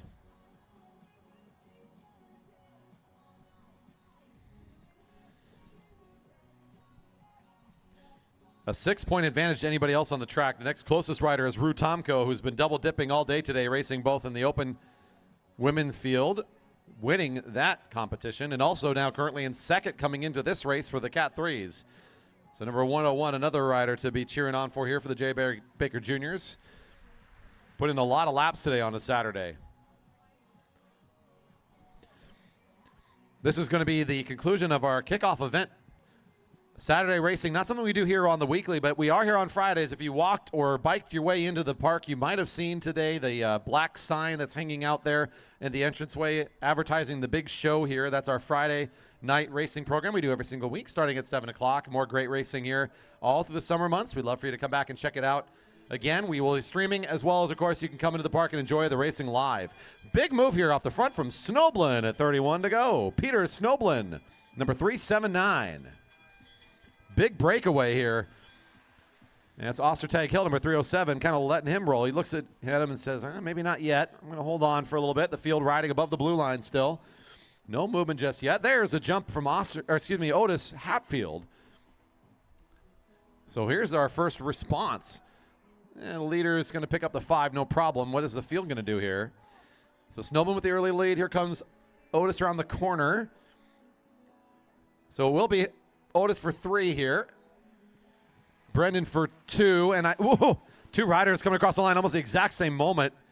I have to wait on the call for that.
.28 to go.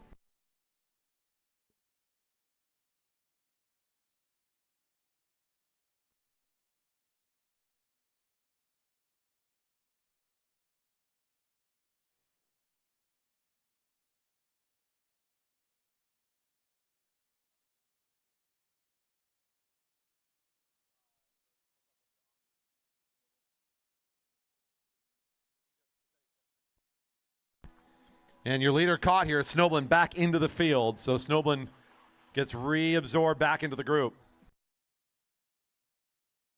Still waiting. We have to recheck footage to double check we have the correct finish order on the first sprint.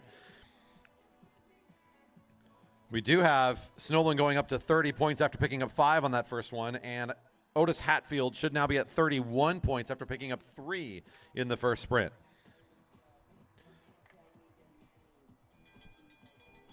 Bell's ringing now with 26 to go. Points next time around. Points next lap, 26 to go. Hatfield makes the first jump up above the blue line. There's a bit of a tongue twister. Hits the sprinter's lane with a good turn of speed, well on top of the bike here. The hustle down the back straight looking pretty good. Number 320, I think the next to respond is Calder Hardigan out of the field. It will be Otis for 5 at this rate. Hatfield for 5 points, pardon me, and it'll be Brendan Lang for 3. That's Halder for 2, and Jared Elog for 1.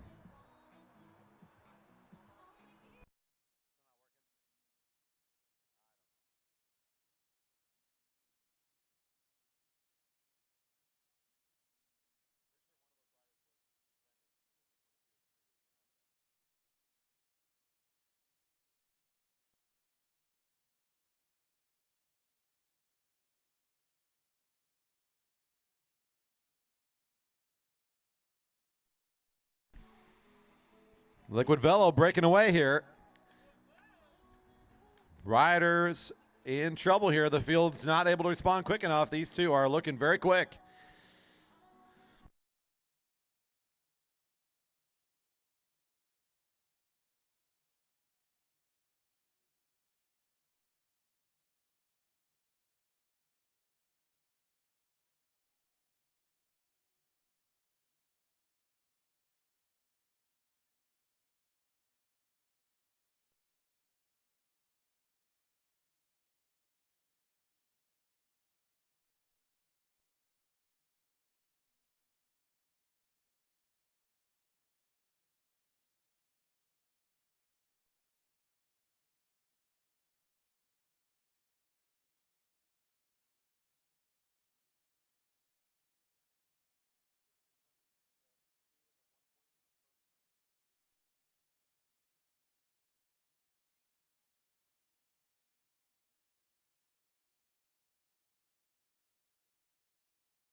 .21 to go. Bell's ringing again. We've got our two riders out the front for Liquid Velo. It's Isaiah West and Ostertag Hill getting the bell first.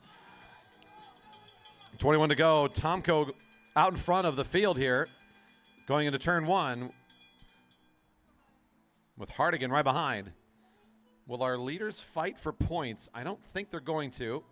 They're going to just take their turns. They're going to look like the teammates they are, I believe. So here comes West to the front, Ostertag Hill right behind. We'll keep our eyes on this field as those points look settled. It's still Tomko in great position. Everybody else in single file behind. The catch hitting the wheel here. Tomko for 1 point, as it'll be Hardigan, number 320 for 2.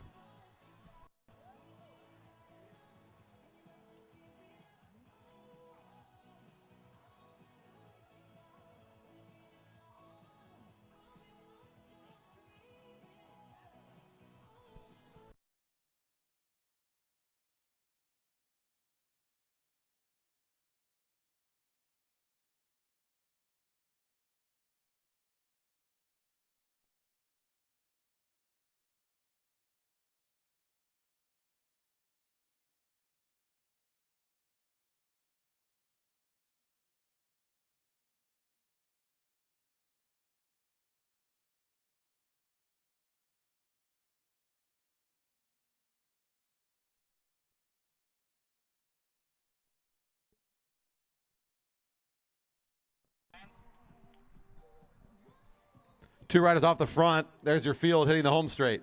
Seeing 18 to go. One rider currently called a no man's land, but will be absorbed back up by the field hill shortly if they have an opportunity to jump on the wheel. Leaders will soon see 17 to go. They're almost a half lap on this field, are the two riders for Liquid Velo. Here comes the catch to this one rider. Back into the field. Leaders on the home straight, seeing 17 to go. Continue to work together very nicely here. It's Ostertag Hill, your current race leader on the front. I have him with 47 points. His teammate right behind him with 35. Currently good for a top 5 position in the points as I have it scored. 17 to go. Rue Tomko on the lead of this chasing effort. There's Jared Elog and Otis Hatfield in position.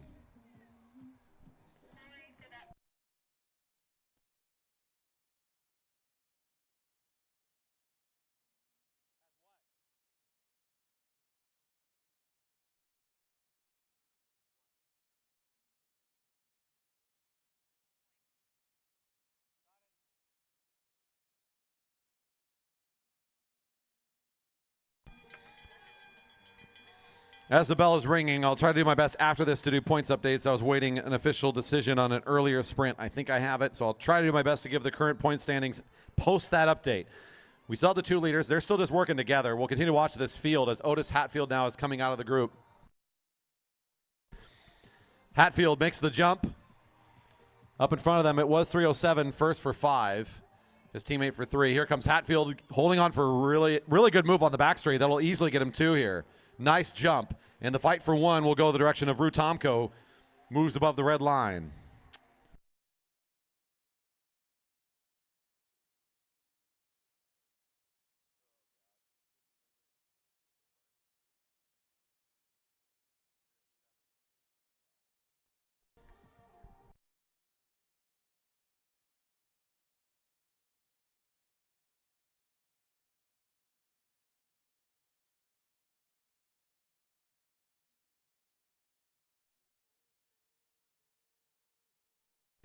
Current race leader I have is number 307, now with a points total of 52 points. That's Luca Ostertag-Hill of Liquid Velo. I currently have in second, still Rutomko with 40. Holding on for what has been a very interesting race here. The positions beneath them keep getting closer and closer, so Tomko's got to hold on to this because right now it's 40 points for Tomko. Closest behind them is 38 for number 312, Isaiah West. Starting to knock on the door here. And, of course, he's off the front, so this could change very quickly for Tomko. After that, I've got 38 points to number 310. As Otis Hatfield also in a top 5 position. 36 points to number 320 is Caller Hardigan. Number 35 for the 306, that's Jared Elog. And number 322 has 27 points. That's Brendan Lang.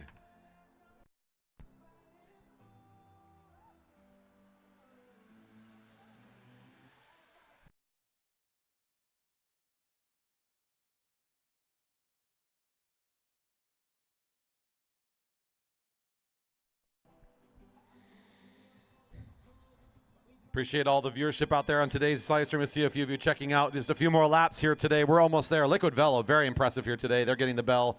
They have just stayed away from this field. Who is still organized, still making it look pretty quick here, but they're not going to make any ground here on these leaders just yet. That's Brendan Lang on the front of the field at 11 to go. Points next time around. Your leader on the race is in that break. Rutomko still in second with 40 is back here in the field. 2 riders in third place, tied for third place. One of them is in the break and one is in this field here. So the rider in the break is going to likely end up in second place here after this sprint. In fact, it looks like our lead 2 is starting to break apart themselves. So Ostertag-Hill starting to pull away. We'll check on that in a second. Here's the sprint from the field. Snowblin getting taken over by Elog. It'll be Elog for 2, Snowblin for 1.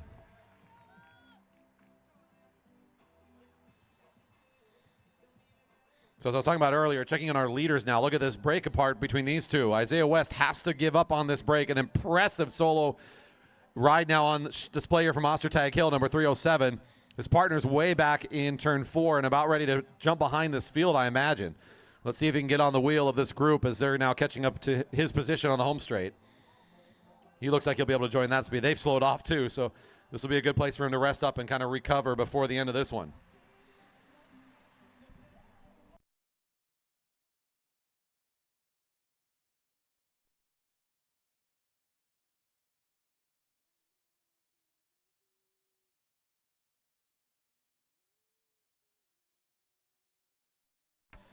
I now have your leader, Ostertag-Hill, with 57 points.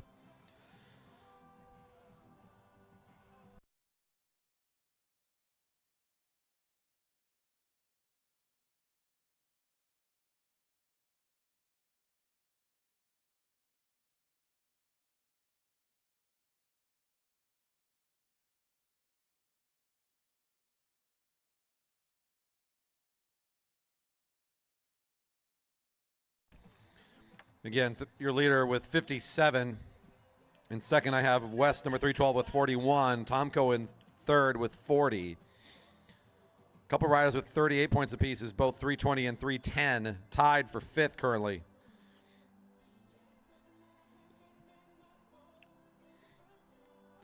Your top five, there's still a lot of room for things to change up on these last two sprints. Only about 4 points separating 6 positions in this race as it stands.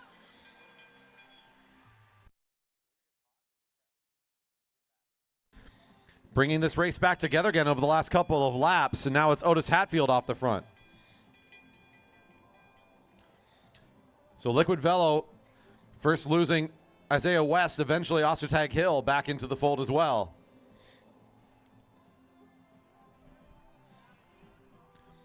Hatfield for 5, and Tomko for 3, Torrey for 2, and Elog 1.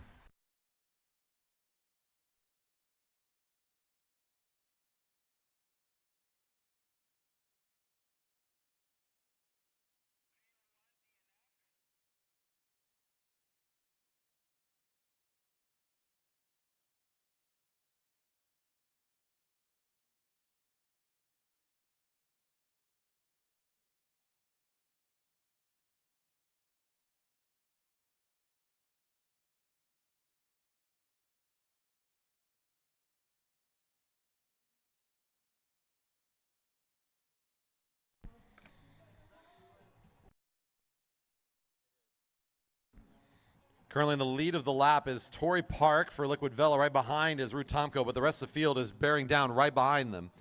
Your race leader is still number 307 with 57 points. No points in that previous sprint, but still looking pretty healthy on the top of this competition. Number 101 gets some very important points there. Back into second goes Rue with 43 now. I have 312, Isaiah West in third with 41. Both number 320 and 306 with 38 points apiece. Pardon me, I'm also missing Otis Hatfield here in this points total, so look out for number 310 with 43 and a tie for second with Ruth Tomko currently. So 2 riders with 43 points apiece, both Otis Hatfield and Ruth Tomko with 43. Next riders are number 312 Isaiah West with 41, number 320 and 306 both with 38. Riders seeing 2 to go. This is still pretty wide open here despite how long this race has been. It's going to come down to the final sprint to determine many elements of this race. It does feel like with 57 points, first place is pretty well established. That should not be changing anytime soon. However, after that, 2 riders that are tied for second between Tomko and Hatfield. Just 2 points back, we have Isaiah West in 4th place. And then 2 riders tied for 5th at 38. So not many points separating the top of this field currently. This sprint could settle quite a bit of what we have to still figure out here. 1 to go. Your final lap here for our kickoff event. Brendan Lang on the front of the race. Down the back straight, he starts to pull away here. This is a big 10 points. If you were to find it, that should bring him from 27 to 37. Not enough to crack the top 5, though. Even if he wins this sprint, Hatfield, though, now that's a different picture.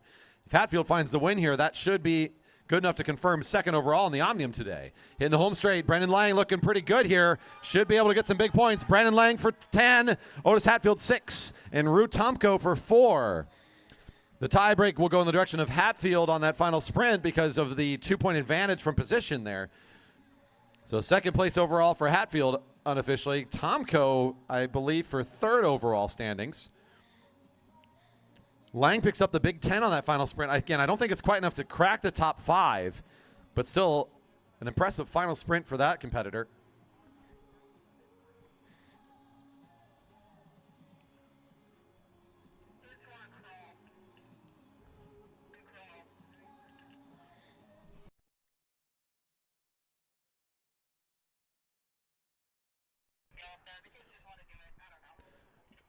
Hosted by the Jerry Baker Juniors, we're doing a crawl. So if you want to join the kids, they're going to do a crawl right now.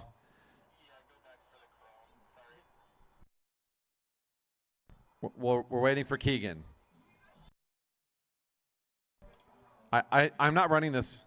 Don't ask me. I'll just commentate on it. I'm not ever in charge. I just pretend to have authority.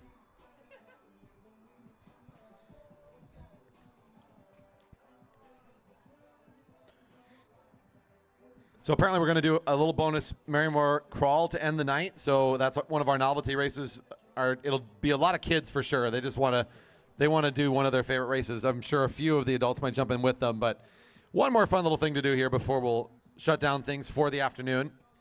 If you've been enjoying the broadcast or you're rewatching racing later on and you'd like to show a little love and support for our team, we really appreciate it. Don't forget on YouTube to hit that thumbs up, hit that subscribe button, share the video with friends and family. Let them know you watch something pretty cool. Great track racing here at the premium outdoor velodrome facility out here in Marymoor Park. We love to have your help and support as we continue to move on towards our next milestone of 5,000 subscribers as well. Thank you for making that happen. And thanks for all those out there in the live chat today. Been great to hear from our friends in all parts of the world checking in to watch the racing today. We'll be back again with more next Friday. So if you've been enjoying this, don't forget to tune in and keep enjoying the great racing. For those that have been out here to support the racing here in person, Beverage Garden's still open. We're hanging out a little bit longer. We got a Marymoor crawl to cheer on. A little bit more fun to enjoy here together today.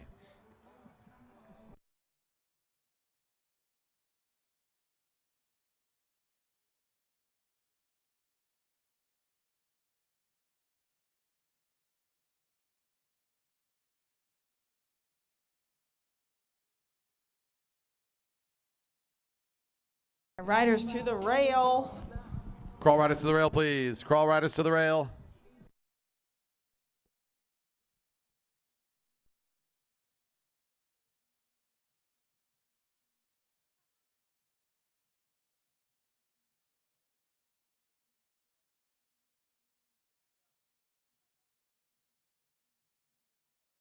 Last call, last call. Sarah needs to get on her bike.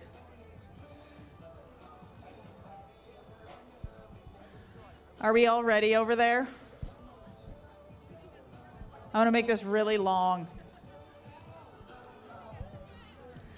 Mike, whistle them off the rail.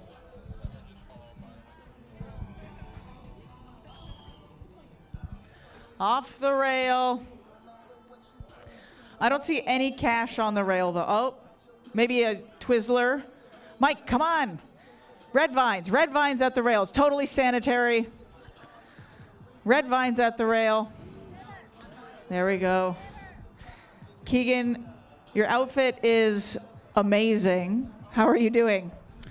Tired. No one told me there was a crawl. It was top secret crawl. How did the Omnium go for you? Solid, third place. Pretty good. Who else can actually track stand? Gavin? Gavin, how you? Oh, can you talk and no-hand track stand? Not while I'm no-handed. How was your Omnium, Gavin? Pretty good. Fifth. That's pretty good. What is going on? We're flying red vines is what's happening. Who's up at the front? We'll go talk with Owen. Don't run me over, Milla. Owen, how are you doing? How was your Omnium? Not that good. How was your time trials this morning? It was okay. You did a family team sprint. Was it the best time ever? I don't think so. It's riveting interviews over here. I think we have 4 people left. I might get out of the way. Oh, I thought Sarah was still here. Okay. Javi, did you start this race? I see kids jumping back onto the track. I know. This is a junior crawl. It is what it is. The J is for junior, not joke? I don't know. Oh, okay.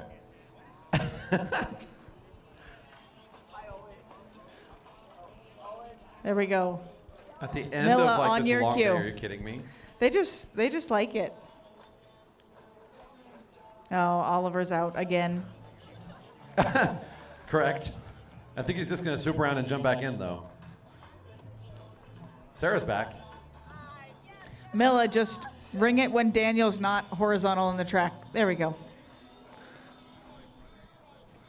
Aw. All right.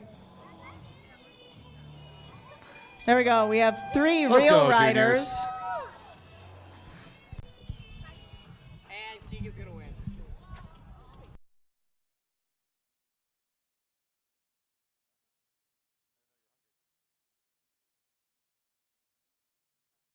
And down the back straight, it looks like it'll be the very well-dressed Keegan Fairbanks taking over. I think there's something to do with like the negative impact of that type of clothing that somehow boosts the slipstream effect, providing some sort of negative boost chamber behind the rider.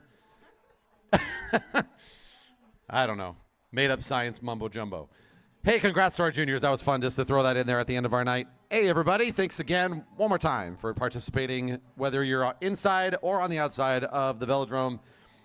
We appreciate each and every one of you for being a part of our season kickoff event this weekend. Thanks to our officials for helping keep racing safe and quick today. For all of our volunteers, to our staff, to the live stream crew up here on the deck. And, of course, to our fantastic fans out there making today fun, having so many folks from the Cascade Bicycle Club and all of you out there watching live or rewatching the video later, thanks for your support.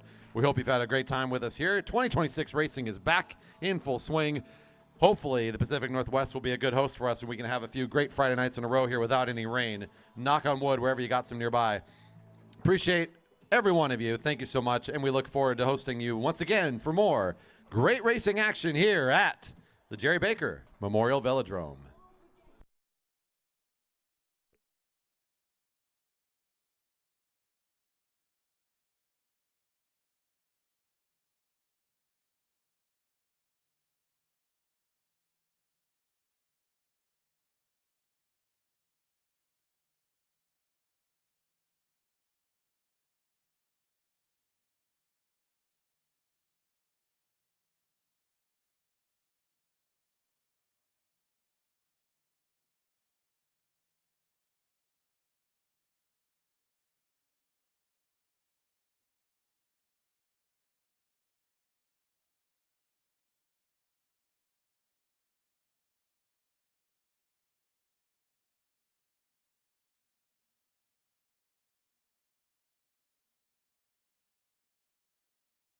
All right, Cat 3s. I need Luca, Otis, Rue, Isaiah, and Jared on the podium.